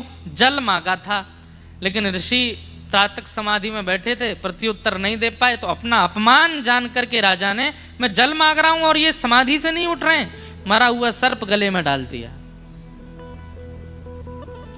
अपमान का बोध भी उसको होता है, लिख लीजिएगा, अपमान का बोध भी उसको होता है जिसको सम्मान की बहुत इच्छा होती है। जो सम्मान का बहुत भूखा होता है उसी व्यक्ति को जगह जगह अपमान लगता रहता है। यहां मेरा अपमान कर दिया, यहां मेरे से यूं कह दिया, मेरे से वहां पे ऐसे कर दिया। हर घर में एक ऐसा व्यक्ति होता है, उसका सब जगह अपमान ही होता है। आप कल ब्याह में गए थे, सब बढ़िया रहे? क्या बढ़िया? कुछ नहीं। द्वार पर खड़े रहे, हमसे कोई पूछने नहीं आया। छोले भटूरे से करे थे पर मैंने नहीं खाए। क्यों नहीं खाए? किसी ने पूछा ही नहीं। सोफा रखा था पर मैं नहीं बैठा। क्यों नहीं बैठे? किसी ने आके कहा ही नहीं कि तशरीफ फरमाइए। कई लोग इतनी जल्दी अपना अपमान मान लेते हैं कि बस पूछिए मत। देख लिया मुझको लेकिन प्रणाम नहीं किया मेरे पास, एक बार भी झुका नहीं मेरे सामने आके, आपका बेटा बहुत बिगड़ गया है। मुझे देख लिया था उसने, लेकिन कहीं प्रणाम ना करना पड़ जाए इसलिए झुका नहीं। कई लोगों को अपमान, बात बात पर अपमान का बोध होता रहता है। ऐसे लोगों को, जिनको सम्मान की बहुत इच्छा होती है, बहुत जल्दी अपमान हो जाता है उनका। सबसे बढ़िया जीवन बताएं, सम्मान की इच्छा ही मत रखो। सम्मान की बिल्कुल इच्छा मत रखो। इसका प्रतिफल क्या मिलेगा पता है? अगर कोई जानबूझ के भी अपमान करेगा तो आपको पता ही नहीं चलेगा कि आपका अपमान किया गया। 4 लोग आके आपको बताएंगे, अरे भैया तुम्हारा अपमान किया, तुमको अच्छा अपमान किया था क्या? मुझे तो पता ही नहीं चली भाई। क्यों? सम्मान की इच्छा ही अपमान का बोध करवाती है। और जिसको सम्मान की इच्छा ही नहीं, उसका दुनिया में चाहे कितना अपमान कर दो उसको नहीं पता चलता। ऐसे बनो, सम्मान की इच्छा मत रखो।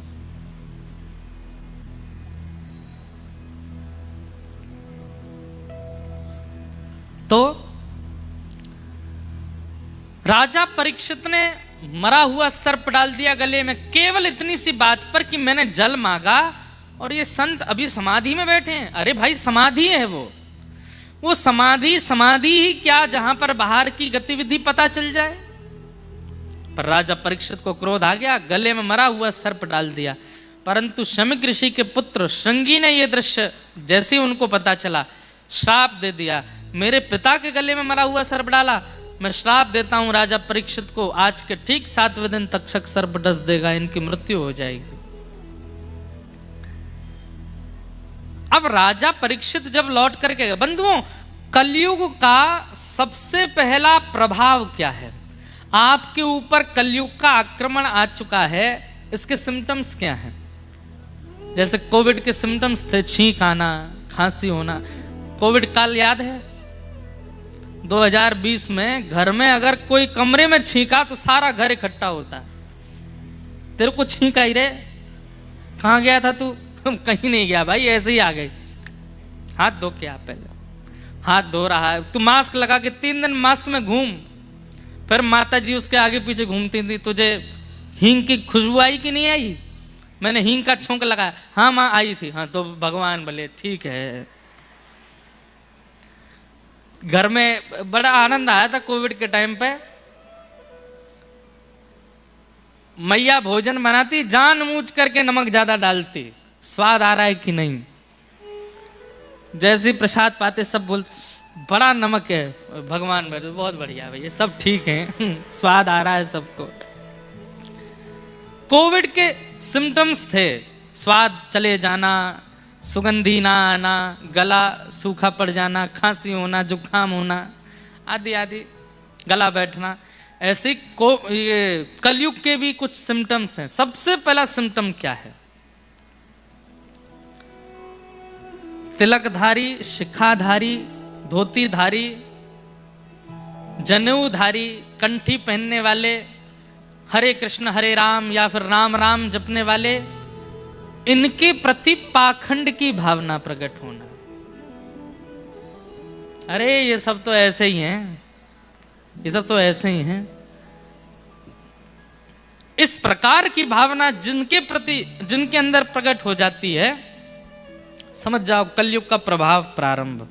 मतलब हरिजन और हरि भक्तों में दोष दिखने लग जाए, समझ जाओ कलयुग आ चुका है आपके अंदर। दूसरा प्रभाव क्या होगा? ठाकुर जी की कथा, ठाकुर जी की लीला, ठाकुर जी के धामों के प्रति अविश्वास। तीसरा प्रभाव क्या होगा? माता पिता के वचनों के प्रति अविश्वास। माता पिता के वचन कोई बड़ी बात नहीं, ऐसे ही बोलते रहते हैं। तो चौथा प्रभाव क्या होगा? मनमानी, भयंकर मनमानी करना, अपने मन से चलना। किसी अच्छे की बात ना सुनना, भले चाहने वाले शत्रु दिखने लग जाना। कोई आपके भले के लिए कहता और आपको उसमें शत्रु दिखाई देता, ये मेरा शत्रु है, ये चाहता ही नहीं कि मैं अच्छा करूं। ये कुछ सिम्टम्स हैं। उसमें सबसे पहला संकेत क्या है कि कलयुग आपके ऊपर आक्रमण कर चुका है, कि हरिजनों के प्रति दोष बुद्धि आना, उनके प्रति दोष दृष्टि होना।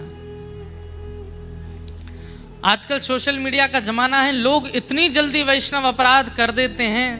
मैं उन्हें बार बार हाथ जोड़ करके समझाता हूं, ठाकुर जी के भोग में अपराध बन जाए कोई दिक्कत नहीं, श्रृंगार में अपराध बन जाए कोई दिक्कत नहीं, पर ठाकुर जी के जनों का अपराध मत करो, क्योंकि ठाकुर जी के जनों का अगर आपने अपराध किया ठाकुर जी क्षमा नहीं करेंगे। आप कहेंगे महाराज जी वो पाखंड करते हैं, महाराज जी वो ऐसे करते हैं, वो गलत बोलते हैं, वो इस तरीके से। अरे तिलक लगा रखा है ना उन्होंने, ठाकुर जी न्याय करेंगे उनका, तुम क्यों पीछे पड़े उनके? ठाकुर जी देख लेंगे तुमने क्या गलत किया, क्या अच्छा किया। तिलक लगा करके कुछ गलत बोला या कुछ गलत आचरण किया, ठाकुर जी देखेंगे, अपने न्याय में ठाकुर जी उसको देखेंगे। आप कुछ मत कहिए उससे, आप उसके प्रति श्रद्धा ही रखो। पर बहुत जल्दी अपराध कर देते हैं हम वैष्णवों का, बच नहीं पाएंगे इससे। संत अपराध बन गया राजा परीक्षित से। जैसे ही मुकुट उतार करके रखा, अपने सिंहासन पर बैठे राजा परीक्षित को स्मृति हुई, अरे ये मैंने क्या किया? एक संत से जल मांगा और जल ना देने पर मुझे इतना क्रोध आ गया कि गले में मरा हुआ सर्प डाल दिया। बंधुओं, आपने जो सोचा नहीं होगा वह क्रिया भी एक दिन आपसे करा लेगा, अगर अभी आपने अपने क्रोध पर वशीकरण नहीं किया तो। आपको क्रोध आता है, आप क्रोध को आने देते हैं और बल्कि दूसरों को सावधान करते हैं, भाई देखो मुझे बहुत जल्दी गुस्सा आ जाता है, सावधान रहना, कोई ऐसे काम मत करना कि मुझे क्रोध आए। ऐसे लोगों को हम व्यासपीठ से एक बात कह रहे हैं, एक दिन वही क्रोध ऐसी क्रिया कराएगा जो आपने कभी सोची नहीं होगी। आप करने के बाद स्वयं सोच में पड़ जाएंगे, ये मैंने कैसे कर दिया, ये तो मैं कर ही नहीं सकता था। क्रोध सबसे बड़ा शत्रु है हमारे जीवन का। कहीं कहीं अच्छा है क्रोध करना, पर क्रोध की भी एक लिमिट होती है, क्रोध का भी एक तरीका होता है, उससे अधिक नहीं। हमारा तरीका पता है क्या? क्रोध का अपना खुलासा कर रहे हैं, मौनमास्ता। क्रोध आता है तो मौन हो जाता हूं, नहीं बोलता, कोई प्रत्युत्तर नहीं, कोई उत्तर नहीं, कोई जवाब नहीं, कोई रिएक्शन नहीं, कुछ नहीं। और ये कितनी देर तक? घटिकत द्वयम, 2 घड़ी, ज्यादा दिन तक क्रोध नहीं रहते। सुबह हुए तो शाम तक मान गए बस, शाम को हुए तो सुबह तक मान गए बस, इससे ज्यादा क्रोध नहीं करना चाहिए। क्षमा कर दो। क्रोध जितना आपके अंदर रहेगा उतने विकार उत्पन्न कराएगा, और एक दिन आप ऐसा कुछ कर बैठेंगे कि आप खुद पर विश्वास नहीं कर पाएंगे, ये मैंने कर दिया। इसलिए क्रोध को जितना जल्दी हो विदा कर दिया करो, अपने अंदर से रहने मत दिया करो। राजा परीक्षित ने जैसे ही मुकुट उतार के धरा, तुरंत उनको याद आया, ये मैंने क्या किया? क्रोध में आकर के एक महापुरुष के गले में मरा हुआ सर्प डाल दिया। अरे मेरे हाथ कट क्यों नहीं गए, मेरा ये शरीर अभी तक जीवित क्यों, मुझे शाप क्यों नहीं लगा? तभी एक महापुरुष ने आके बताया, राजा परीक्षित आज आपने एक अपराध किया और उसी अपराध की वजह से शमिक ऋषि के पुत्र श्रृंगी ने आपको 7 दिन में मरने का श्राप दिया है। अपने लिए श्राप सुनकर के राजा परीक्षित दुखी नहीं हुए, अपने पुत्र जन्मेजय को राज्य गद्दी पर बिठाया, बोले मैं अधिकारी हूं इस श्राप का, मैंने गलती की है, निवारण भी मैं ही करूंगा। और निकल गए गंगा के तट पर। अनेक संत जन इकट्ठे हुए, सब संतों से जाकर के, क्योंकि राजा थे ना, इनको मरने का श्राप लगा, ये बात सुनकर के असंख्य संत इकट्ठे हो गए।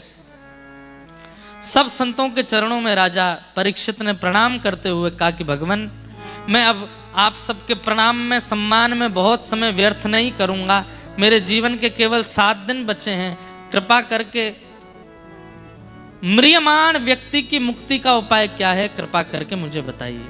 जिसके जीवन के केवल 7 दिन बचे हैं, उसको अपनी मुक्ति के लिए क्या करना चाहिए? मुझे जल्दी से इसका निवारण बताइए। सब संत अलग अलग उत्तर देने लगे, लेकिन कोई प्रमाण नहीं दे पाया। तभी उस सभा में श्री सुखदेव जी का आगमन हुआ। सब लोग हाथ जोड़ के प्रणाम करो।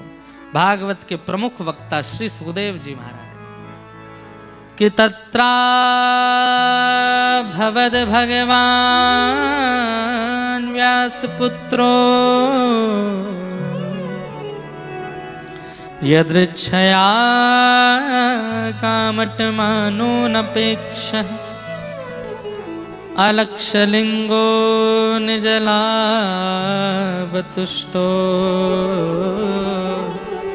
व्रतस्य बालैरवधूतभेष।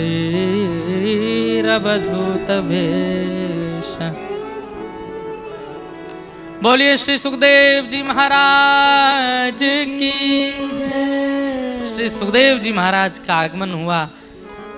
वेद परीक्षित ने एक व्यासपीठ रखी थी और असंख्य संतों से कहा था जो भी मेरी शंका का समाधान करे वो इस व्यासपीठ पर आके बैठ जाए।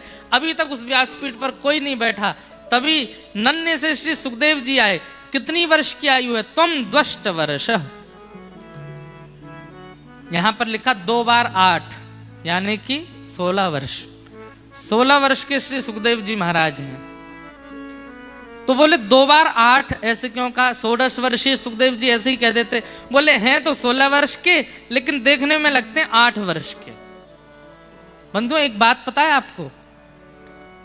आप जितना संसार के भोगों का सेवन करते हैं उतनी जल्दी आपकी आयु बढ़ने लगती है। आप बड़े बड़े दिखने लगते हो। आपको देख करके ऐसी अनुभूति होने लगती है, अरे इनकी आयु ना जाने कितनी होगी। और जो व्यक्ति जितना संसारी विषयों का कम सेवन करता है उसकी आयु उतनी ही भली होती ज्यादा है, पर लगती कम ही है।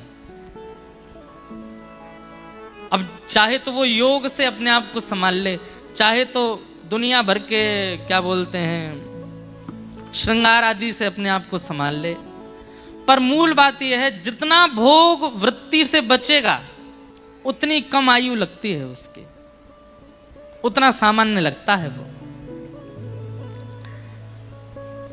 सुखदेव जी महाराज का आगमन हुआ। परीक्षित जी महाराज ने चरणों में प्रणाम किया। चरणों में प्रणाम करते हुए निवेदन किया, हे भगवान, मेरे जीवन के केवल 7 दिन बचे हैं। अतः पृच्छामि संसिद्धिं योगिनां परमं गुरुं पुरुषस्येह यत् कार्यं म्रियमाणस्य सर्वथा। मेरे जीवन के केवल 7 दिन बचे हैं, कृपा करके मेरे मुक्ति का उपाय बताइए, मैं कैसे मुक्त होऊंगा। तेरी शरण में आके मैं धन्य हो गया। तेरी शरण में आके मैं धन्य हो गया। तेरी शरण में आके मैं धन्य हो गया। तेरी शरण में आके मैं धन्य हो गया। जन्मों की प्यास थी जो, जन्मों की प्यास थी जो, जन्मों की प्यास थी जो, जन्मों की प्यास थी जो, संपन्न हो गया। तेरी शरण में आके मैं धन्य हो गया। तेरी शरण में आके मैं धन्य हो गया। हो कितने मिले कितने गरीब हो, कितने मेरे अमीर यहाँ, कितने गरीब। हाँ कितने मिले अमीर यहाँ, कितने गरीब हो, कितने मेरे अमीर यहाँ, कितने गरीब। हाँ कितने मिले अमीर यहाँ, कितने गरीब हो, कितने मेरे अमीर यहाँ, कितने गरीब। पर आप मिल गए तो, पर आप मिल गए तो, पर आप मिल गए तो, पर आप मिल गए तो धनवान हो गया।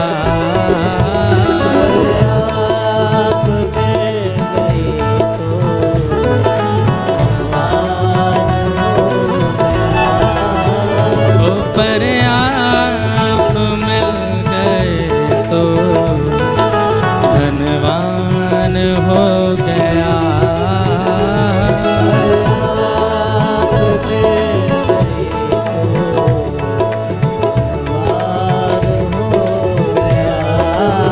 ओ जन्मों की प्यास थी जो, जन्मों की प्यास थी जो, जन्मों की प्यास थी जो, जन्मों की प्यास थी जो, संपन्न हो गया। तेरी शरण में आके मैं धन्य हो गया। शरण में आके मैं धन्य हो करताल बजा गया श्री राधा रमण लाल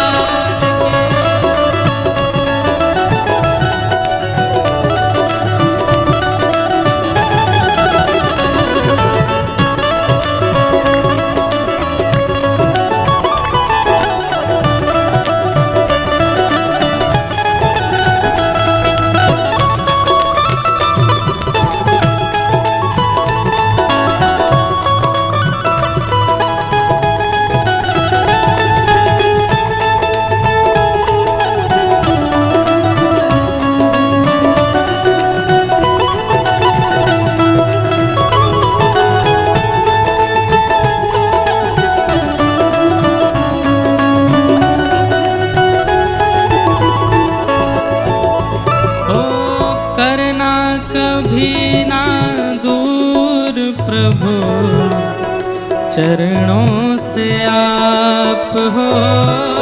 करना कभी ना दूर प्रभु, चरणों से आप। हाँ करना कभी ना दूर प्रभु, चरणों से आप हो। करना कभी ना दूर प्रभु, चरणों से आप। ओ करना कभी ना दूर प्रभु, चरणों से आप हो। करना कभी ना दूर प्रभु, चरणों से आप। चरणों के ही सहारे, चरणों के ही सहारे, चरणों के ही सहारे, चरणों के सहारे। मैं भव पार हो गया। चरणों के ही सहारे, भगवान हो गया।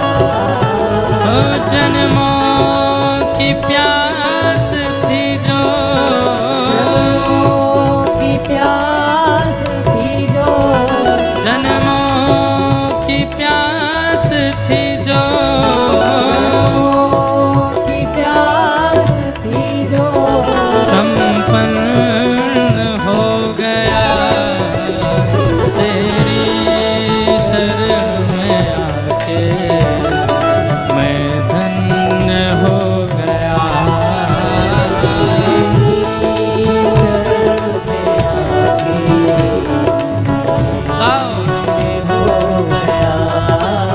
ओ राधा रानी की जय, महारानी की जय, ओ राधा रानी की जय, महारानी की जय। हम श्री जी की जय जयकार या हमारे कर रहे हैं क्योंकि ये सुखदेव जी जो हैं ये किशोरी जी नहीं भेजे हैं धराधाम पे। कैसे भेजे हैं थोड़ी कथा हम सुनाएंगे बाद में, पहले गा लो। राधा रानी की जय, महारानी की जय, हे बोलो बरसाने वाली की जय जय जय, हे वृषभानु दुलारी की जय जय जय, ओ राधा रानी की जय, महारानी की जय, ओ राधा रानी की जय, महारानी की जय। ओ बोलो बरसाने वाली की जय जय जय, हे बोलो भानु दुलारी की जय जय जय, ओ राधा रानी की जय, महारानी की जय, राधा रानी की जय, महारानी की जय। हे वृषभानु की किशोरी सुन गैया होते भोरी, हाँ वृषभानु की किशोरी सुन गैया होते भोरी, प्रीत जान के हूँ थोड़ी तो है राखेगी शरण, प्रीत जान के हूँ थोड़ी तो है मन भूल मत जयो राधा रानी के चरण, ओ राधा रानी के चरण, महारानी के चरण, राधा रानी के चरण, महारानी के चरण, मेरे मन भूल मत जयो श्यामा प्यारी के चरण,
राधा रानी की जय, महारानी की जय, राधा रानी की जय, महारानी की जय। बोलो बरसाने वारी की जय जय जय, बोलो बरसाने वारी की जय जय जय। राधा रानी की जय, महारानी की जय, राधा रानी की जय, महारानी की जय।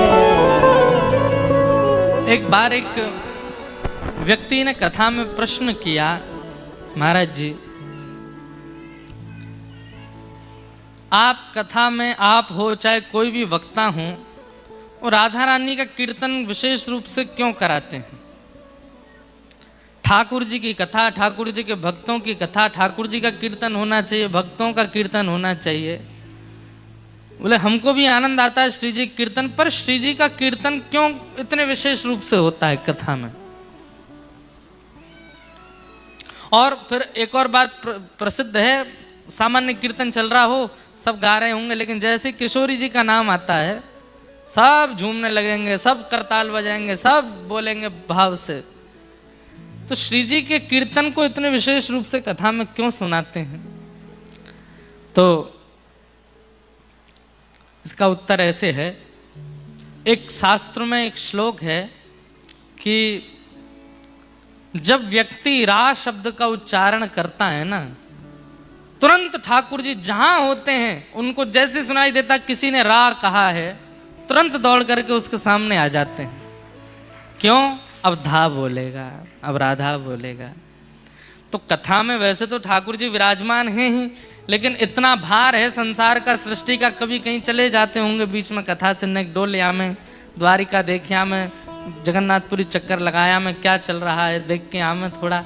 लेकिन जैसे ही कथा में व्यास जी गाते हैं राधा रानी की जय, सोई ठाकुर जी महारानी की जय बोलने से पहले ठाकुर जी आ जाते हैं।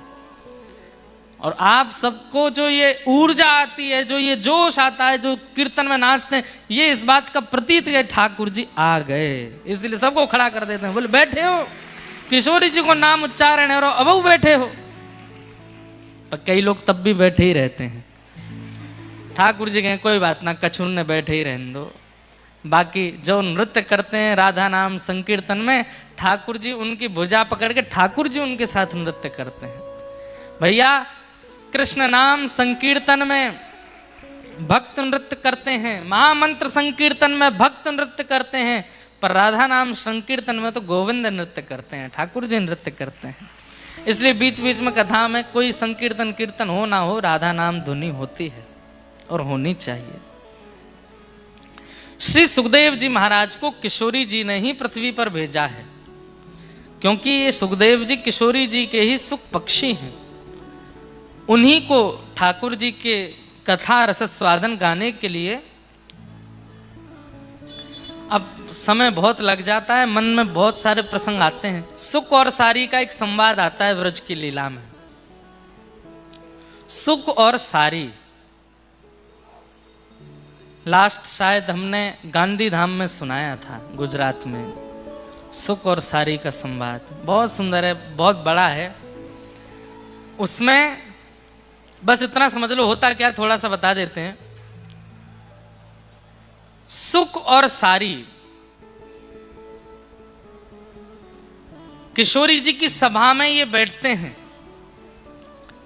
सुख जो है वो ठाकुर जी का पक्ष लेते हैं, सारी जो है वो किशोरी जी का पक्ष लेती हैं। सारी का काम क्या है कि किशोरी जी बड़ी हैं ये बताना, और सुख का काम क्या है कि उसमें कटाक्ष करके ठाकुर जी को बड़ा बताना।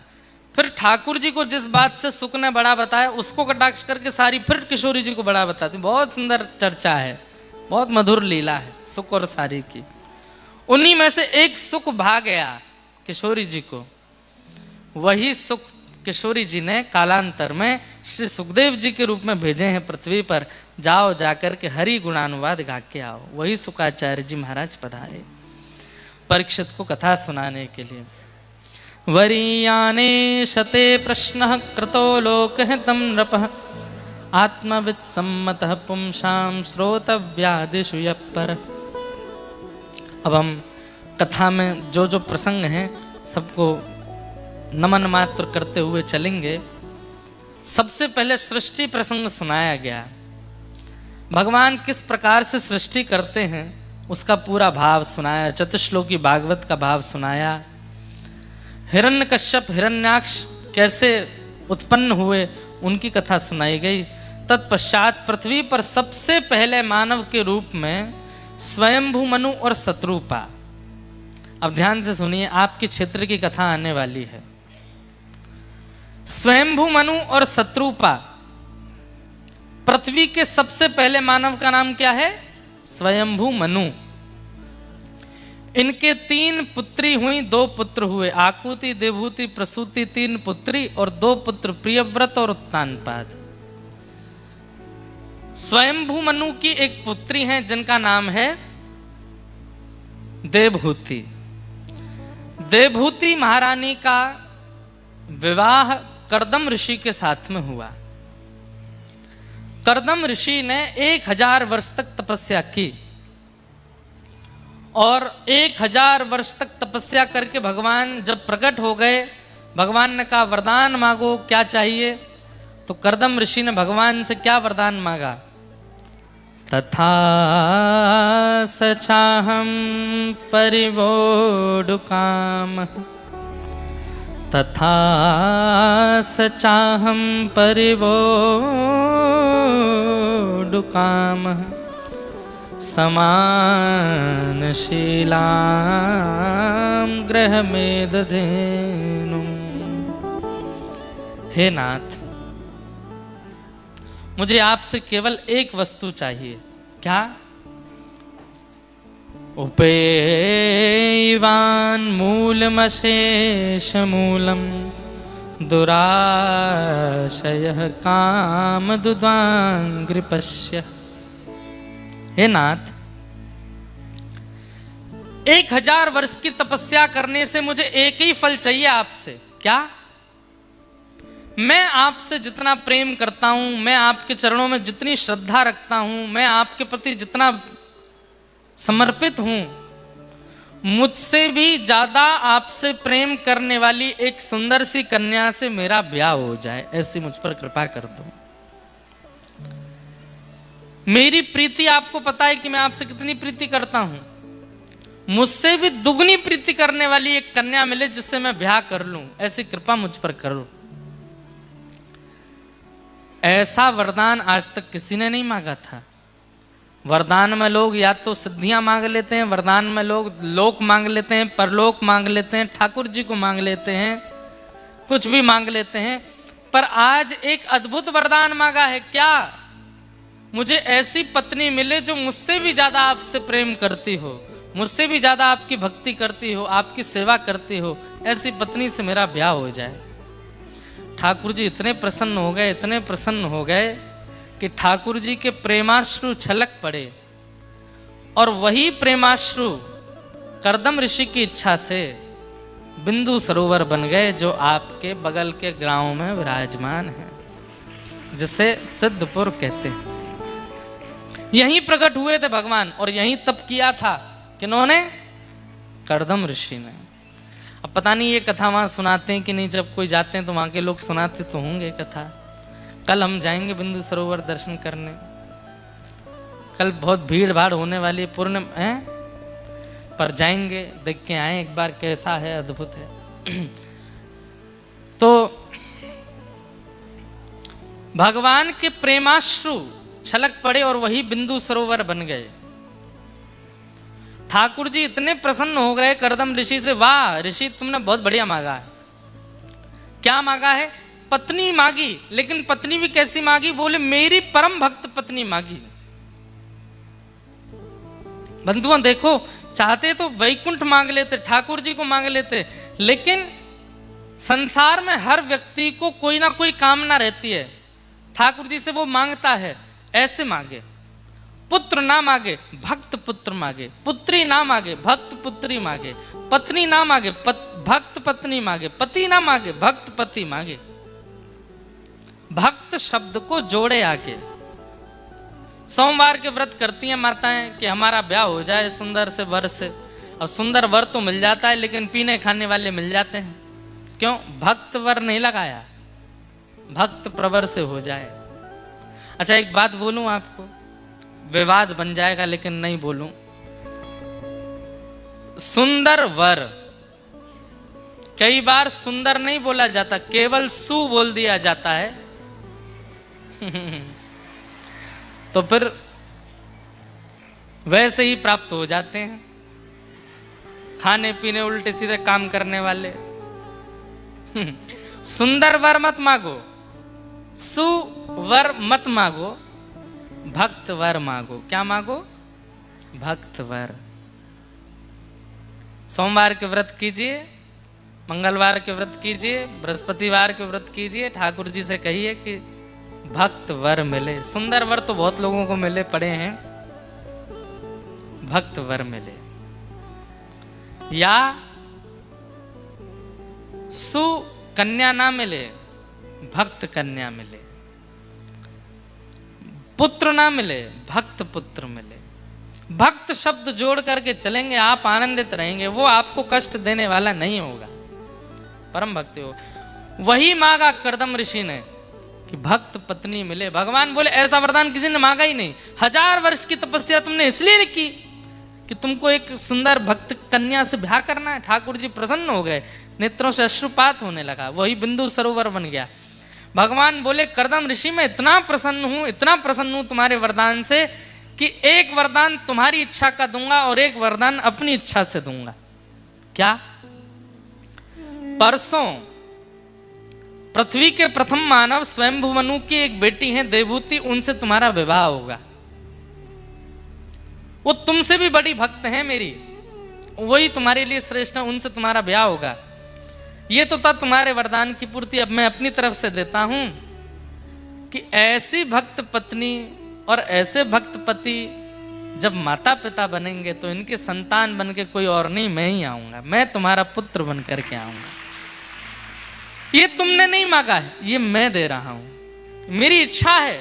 ऐसे भक्त पत्नी पति होंगे, माता पिता होंगे तो उनके मैं जन्म लूंगा। आहा, प्रसन्न हो गए कर्दम ऋषि। परसों का दिन आया, स्वयंभू मनु ने अपनी पुत्री देवहूति का विवाह कर्दम ऋषि के साथ में किया। कर्दम ऋषि ऐसे ऋषि थे, जैसे ही इन्होंने देवहूति माता को देखा, इतनी सुंदर थी वो, इतनी सुंदर थी। उनको लेकर के कुटिया में गए, आसन बिछा के उनको बैठाया, उनके सामने आसन बिछा के ठोड़ी पे हाथ धर के देखने लगे। बैठी रहो, चुपचाप देखने दो, बहुत सुंदर हो तुम। और देखते देखते देखते देखते 60 वर्ष की समाधि लग गई। ब्याह के पहले दिन ही समाधि में चले गए, 60 वर्ष की समाधि में गए। किसी ने प्रश्न किया, बोले किस समाधि में गए, ऐसा क्या देख लिया कि समाधि में चले गए? बोले कर्दम ऋषि विचार करने लगे, भगवान की बनाई करोड़ों लोगों की दुनिया में एक व्यक्ति इतना सुंदर है, तो सोचो वो परमात्मा कितना सुंदर होगा, बनाने वाले परमात्मा कितने सुंदर होंगे। और बोले इतना ही नहीं, फिर वो ठाकुर जी के बारे में क्या सोचने लगे, वो परमात्मा इतने सुंदर होंगे तो वो परमात्मा जिन किशोरी जी की रूप माधुरी को देख करके वंशी बजाना भूल जाते हैं, वो किशोरी जी कितनी सुंदर होंगे, वो लाडली जी कितनी सुंदर होंगे।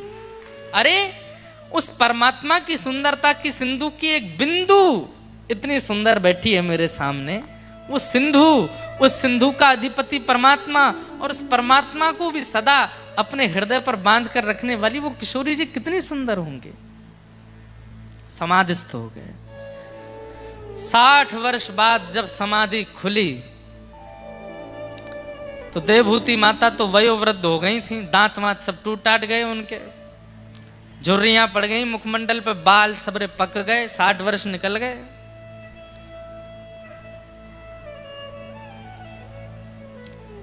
इनका ध्यान खुला, नेत्र खोल करके बोले, देवी अभी अभी मेरा ब्याह हुआ था, सुंदर सुकन्या पत्नी मेरी देवहूति बैठी थी मेरे सामने, अम्मा वो कहाँ चली गई? देवभूति माता बोली मैं ही हूं वो।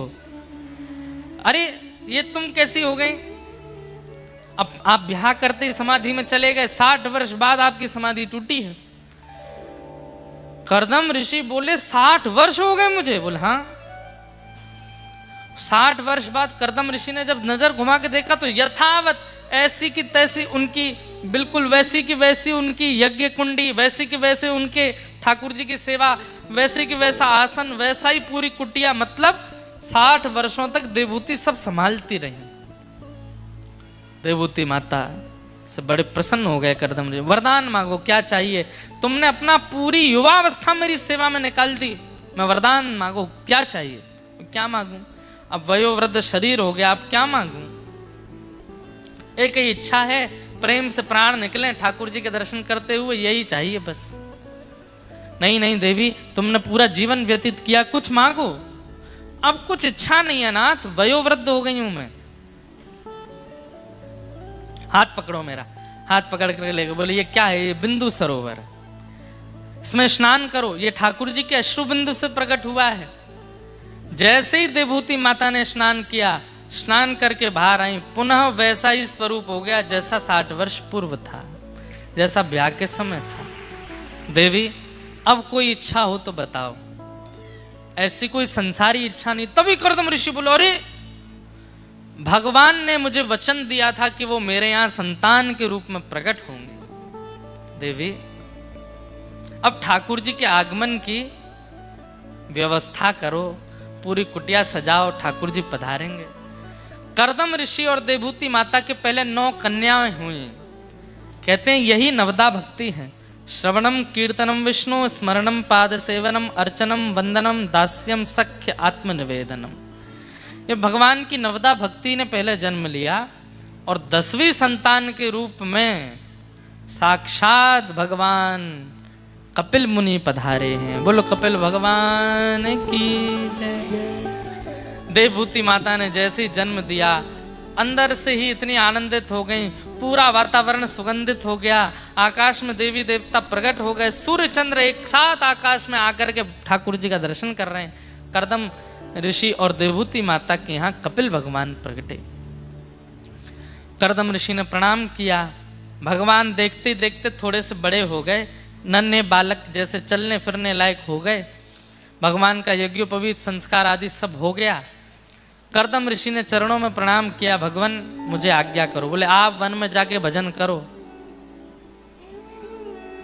और मैया से कहा मैया आप मेरे पास रहो। देवभूति माता कपिल भगवान के साथ रहती हैं। कुछ समय बाद देवभूति माता के मन में बहुत जिज्ञासाएं थीं।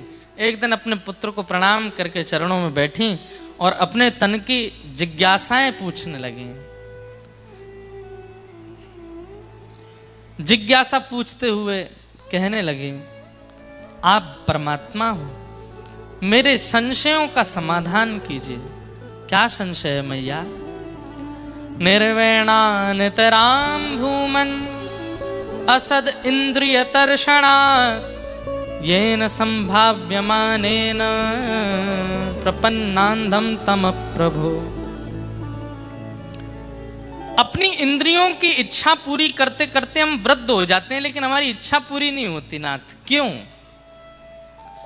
हमारा मन कभी भरता क्यों नहीं है? भोगते भोगते जीव की इच्छा पूरी नहीं होती, कान की इच्छा पूरी नहीं होती, आंखों की इच्छा पूरी नहीं होती, हाथों की त्वचा की इच्छा पूरी नहीं होती। नाथ क्या कारण है?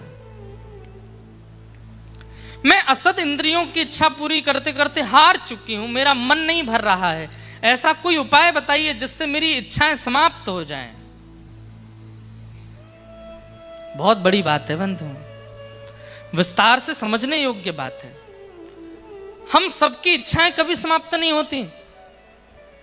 कितना भी हमें हमारी प्रिय वस्तु का सेवन करा दीजिए, फिर पुनः पुनः वो इच्छा प्रकट होती रहती है। ऐसा होना चाहिए था ना, कुछ खाने का मन करता है, आज खा लिया, अब आज के बाद कभी उसकी इच्छा प्रकट ना हो। एक बार सेवन कर तो लिया, नहीं, हमारी इच्छा कैसी कुछ कुछ दिनों में फिर प्रकट होती है, फिर प्रकट होती है, फिर प्रकट होती है। अभी तो सामान्य इच्छाओं पर बात कर रहा हूं मैं कथा में, कई लोगों की तो इतनी भयानक इच्छा होती है कि वो पापगामी बन जाती हैं और उस इच्छा की पूर्ति के लिए अपने घर का नाश कर देते हैं, अपने परिवार का नाश कर देते हैं, अपने बच्चों का नाश कर देते हैं इच्छा की पूर्ति के लिए। क्या करें कि हमारी इच्छाएं समाप्त हो जाएं? इसी स्थान पर यह संवाद हुआ, इसलिए मैं थोड़ा कह रहा हूं। विस्तार तो इसका बहुत अद्भुत है।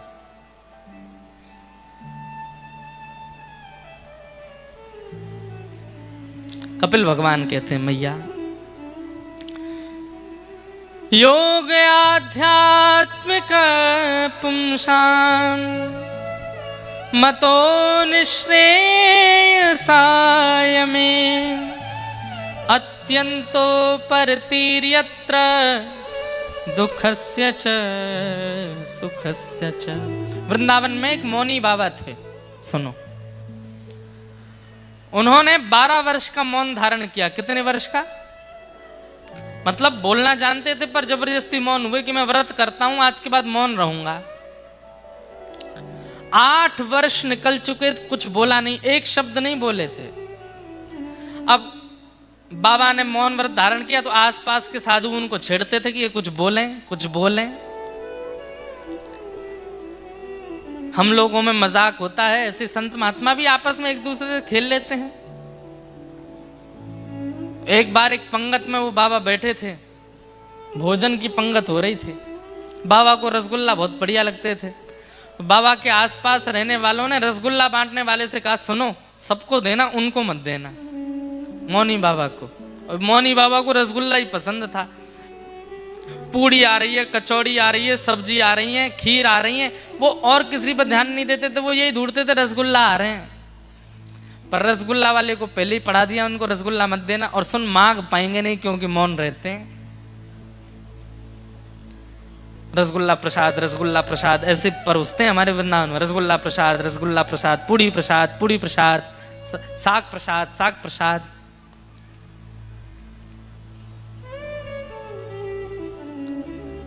जैसे ही बाबा के सामने गए तो बाबा बोले अच्छा बाबा नहीं चाहिए, ठीक है, आगे निकल गए। बाबा देखते रह गए, मुंह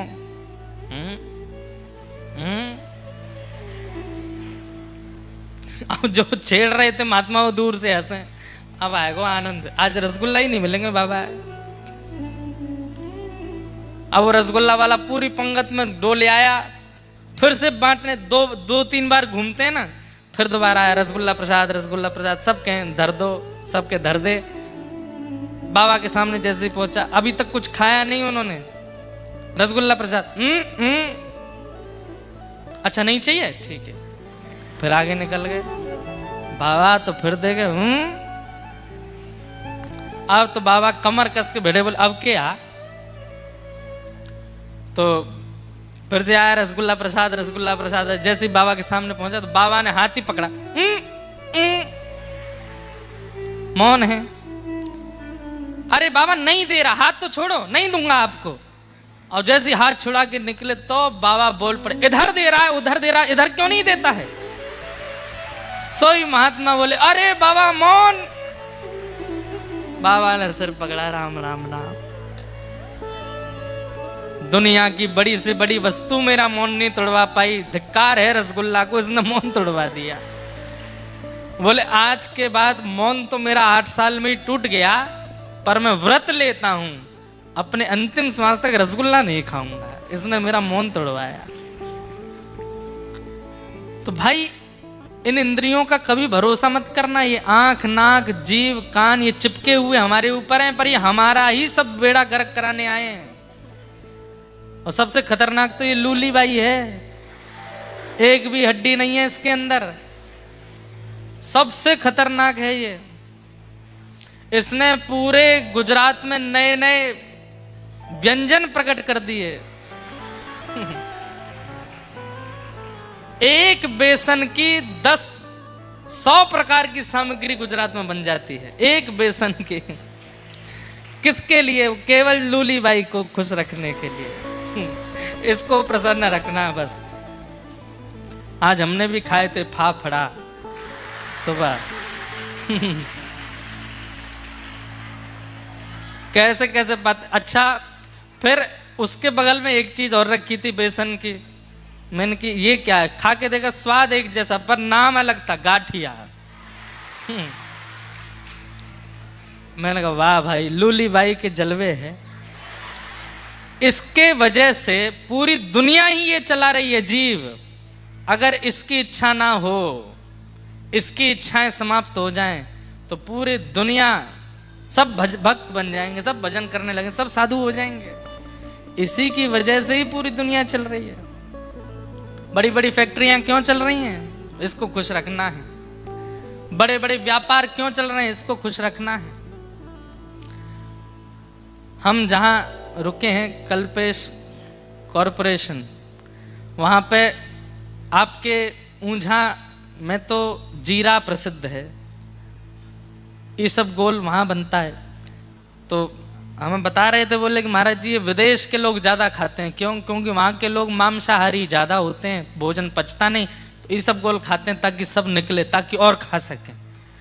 भाई पेट ने तो मना कर दिया कि मैं नहीं पचा सकता, फिर ये सब गोल खा करके उसको निकाल रहे हैं ताकि हम और खा सकें। ये बीच में कौन है जो इसको स्वाद ले? जीव।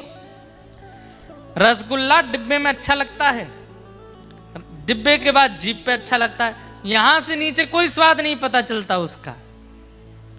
पर ये जितने व्यंजनों की आकृति, जितने व्यंजनों में नमक मिर्च आदि या मिष्ठान डलने लगा, किसके सुख के लिए?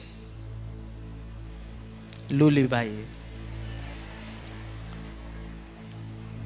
एक भी हड्डी नहीं है इसके अंदर, पर आप कितना भी इतराओ, ये मेरी बॉडी, ये मेरे हाथ, ये मेरे देखो फैमिली पैक, मेरी ऐसी बॉडी। लूली बाई कहती थोड़ा नीचे रहो, एक शब्द ऐसा बोलूंगी सामने वाला तोड़ देगा तुमको, एक भी हड्डी नहीं बचेगी तुम्हारी जीवित। सारी 3200 डर के रहते हैं इससे। क्यों? इसने कुछ कह दिया तो हम टूटेंगे पहले। इतनी खतरनाक। हमारी भागवत जी कहती हैं, जितम सर्वम, तुम पूरी दुनिया जीत लोगे अगर तुमने अपनी रसना को जीत लिया तो। जिते रसे, जितम सर्वम जिते रसे। और इस रसना को जीतने का एक ही उपाय है, इस रसना पर भगवन नाम विराजमान हो जाए। भैया, आंखों के आभूषण दर्शन है, कानों के आभूषण कथा है, नाक का आभूषण सुगंधी है, और जीव का आभूषण नाम है, भगवन नाम है। हरेर नाम हरेर नाम हरेर नामैव केवलम कलौ नास्तेव नास्तेव नास्तेव गतिरन्यथ। इस कलयुग में हमको पार करने वाली भी यही है, और हमारा सर्वनाश करने वाली भी यही है। बस इनको वश में कर लिया जाए, सब वश में आ जाएगा। तो मैया ने प्रश्न किया कि इंद्रियों की इच्छा समाप्ति नहीं होती है, और ठाकुर जी इसका उत्तर क्या दे रहे हैं? मैया, अगर व्यक्ति अपना आसपास का संग सुधार ले तो उसकी इंद्रियां वशीकृत हो सकती हैं। बहुत ध्यान से सुनिएगा। अगर व्यक्ति अपना संग सुदृढ़ कर ले, अपने आसपास के वातावरण को शुद्ध कर ले, तो उसकी समस्त इंद्रियां वशीकृत हो सकती हैं, समस्त इंद्रियां शांत हो सकती हैं। मैया ने कहा, आसपास किसका संग करना चाहिए? आसपास रहने वालों में कौन कौन से लक्षण होने चाहिए? कृपा कर हमें बताओ। भगवान बोले, ये 5 लक्षण विशेष हैं। कौन कौन से? तितिक्षव कारुणिका सुहृद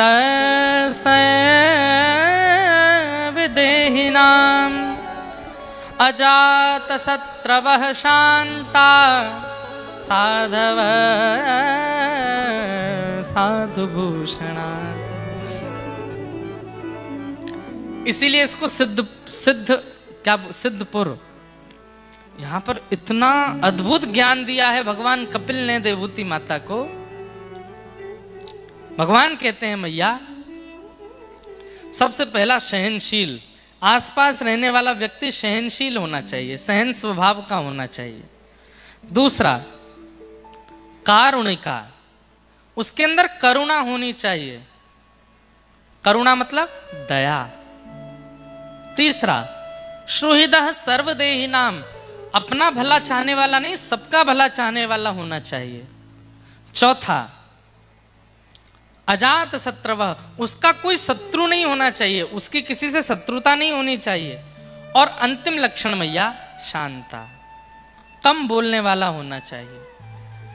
ऐसे 5 लक्षण वाले लोगों का जिस दिन से आप संग करना प्रारंभ कर दोगी, आपकी इंद्रियां धीरे धीरे धीरे अपने आप ही इच्छाएं प्रकट करना बंद कर देंगे, इच्छाएं समाप्त होने लगेंगे।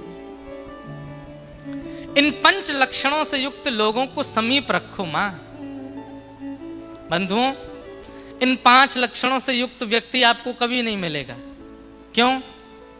आप खुद भी तो नहीं हो। ये 5 लक्षण हमारे अंदर भी तो नहीं है। सहनशीलता हमारे अंदर नहीं, करुणा हमारे अंदर नहीं, सबका भला चाहने की प्रवृत्ति हमारे अंदर नहीं, बिना शत्रु के हम हैं नहीं, एक ना एक शत्रु हमारा है, और शांत हम रहते नहीं।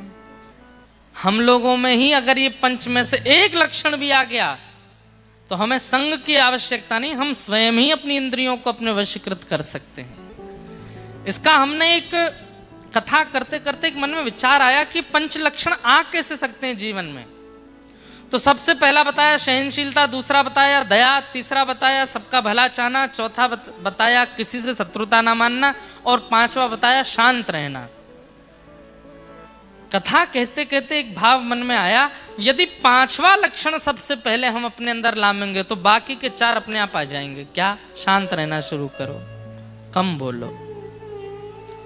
सबसे ज्यादा व्यक्ति की पहचान बताएं, किसी व्यक्ति की पहचान करनी हो, आप सब लोग बड़े बड़े व्यापारी हैं ऊंझा में, आप लोगों के पाले पड़ते रहते हैं बड़े बड़े लोगों से। व्यक्ति को परखना हो, क्या करो? एक शब्द बोल करके या एक वाक्य बोल के स्वयं शांत हो जाओ, उसको बोलने दो। सुनते सुनते सुनते सुनते सुनते उसके अंदर जो होगा सब प्रकट हो जाएगा, आपके सामने सब स्पष्ट हो जाएगा ये कैसा है। आपको पता है गुरुजन क्या करते हैं? हम भी इतने लोगों से मिलते हैं, हम क्या करते हैं? हम अधिकतर कथा में बोलते हैं, वैसे आमने सामने में लोग बहुत कम बात करेंगे, आपकी बात सुनते रहेंगे। आप कितना बोल रहे हो, क्या बोल रहे हो, किस स्तर का बोल रहे हो, उसी से समझ जाएंगे कि कितना संबंध रखना है, कितना नहीं रखना है। व्यक्ति की वाणी बता देती है कि उसके अंदर क्या है, इसलिए कम बोलो। जितना कम बोलना आप प्रारंभ करेंगे, जितना सदा हुआ बोलना आप प्रारंभ करेंगे, उतने शुद्ध आप होते चले जाओगे। जैसे ही आप कम बोलने लगेंगे तो धीरे धीरे क्या होगा, आपके जो शत्रु हैं वो शत्रु भी खत्म हो जाएंगे। तो चौथा लक्षण भी आपके अंदर आ जाएगा। 5वां शांत रहना, चौथा अशत्रु होना। फिर धीरे धीरे आपके अंदर तीसरा लक्षण भी आ जाएगा, क्या? सबका भला चाहना, ये लक्षण भी आपके अंदर आ जाएगा। फिर धीरे धीरे दूसरा लक्षण भी आ जाएगा, क्या? सब पर दया करना। और फिर धीरे धीरे पहला लक्षण भी आ जाएगा, सहनशील बनना, शांत रहना, मौन रहना। मौन भी एक व्रत है। व्रत 2 ही होते हैं, आपको पता है? हम मानवों के लिए 2 ही व्रत बताए गए विशेष रूप से। पहला तो अन्न का व्रत और दूसरा मौन व्रत। ये 2 व्रत बताए गए। क्यों? हमारे अंदर जितने विकार आते हैं और हमारे अंदर जितने कुविचार आते हैं वो इन दोनों से ही आते हैं, अन्न से और बोलने से। इन दोनों को ही आप अल्प कर दोगे, आपका जीवन बढ़िया हो जाएगा, शरीर बढ़िया हो जाएगा भोजन अल्प करने से, और मन बुद्धि विचार सुंदर हो जाएंगे कम बोलने से। कम बोलो, सदा हुआ बोलो। एक भैया एक हैं हमारे वृंदावन में महाराज, वो भी मौन रहते हैं, चातुर्मास मौन करते हैं। जो चातुर्मास आता है बीच में, उसमें मौन रहते हैं, केवल दूध पीते हैं और अन्न की सामग्री नहीं खाते। महात्मा हैं अच्छे, मौन रहते हैं। एक बार मैं उनके दर्शन करने के लिए गया तो उनके यहाँ एक सेवक ने कुछ गलती कर दी। तो उसको बोले उसको बुलाया और फिर उनके पास में एक कागज पेन रखे रहते हैं, उस पर कुछ लिख करके उसको दिया। उसने पढ़ा वगैरह। मैंने कि क्या लिखा है? उसने जब दिखाया तो उसमें गाली लिखी थी। और फिर कहते अब भाई ऐसे मौन का क्या फायदा? मौन का मतलब है कि मुंह से नहीं बोलना, मन से सब बोलते जा रहे हो। मौन का मतलब है ये अंदर जो लोगों के चलता रहता। कई लोग बहुत इंट्रोवर्ट होते हैं, बोलते कम हैं। कई यहाँ पे बैठे जब मौन की बात से कई लोगों ने सोच लिया होगा ये तो हमारी बात हो रही है, हम बहुत कम बोलते हैं। पर कई लोग कैसे हैं, वो इंट्रोवर्ट होते हैं, बाहर नहीं बोलते पर अंदर बहुत चल रहा होता है उनके।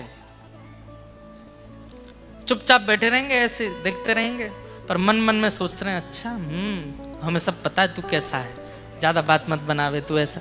ये मन का बोलना भी मौन होना चाहिए, तभी विचार शुद्ध होंगे। जीव चुप हो गई लेकिन मन चुप नहीं हुआ, बुद्धि चुप नहीं हुई, तो एक दिन जिस दिन जीव खुलेगी, इतनी खुलेगी जो जो था मन में सब निकलेगा। मन का शांत होना आवश्यक है।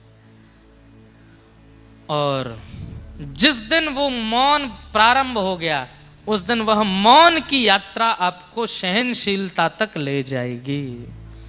जो सहनशील आज मानव बिल्कुल नहीं बन पाया, वो निश्चित बन जाए। इस प्रकार कपिल भगवान ने इसी भूमि पर देवहूति माता को ज्ञान उपदेश किए।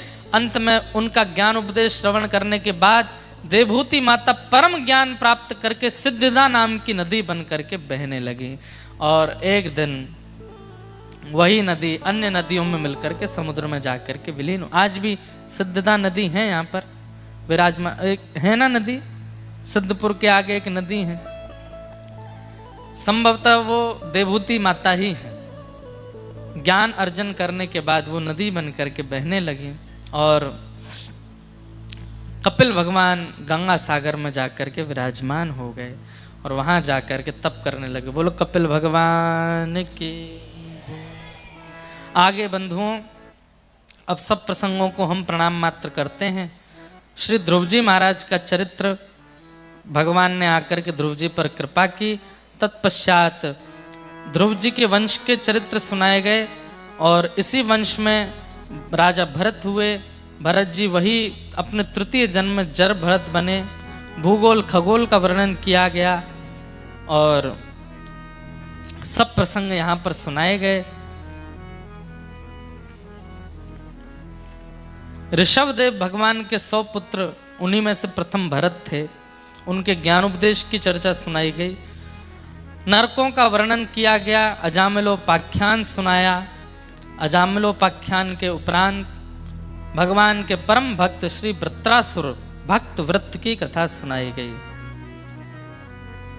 अहम हरे तव पादैकमूल दासानुदासो भवतास्मि भूयः मनस्मरेता सुपतेर्गुणांस्ते गृणीत वाक्कर्म करोतु काय।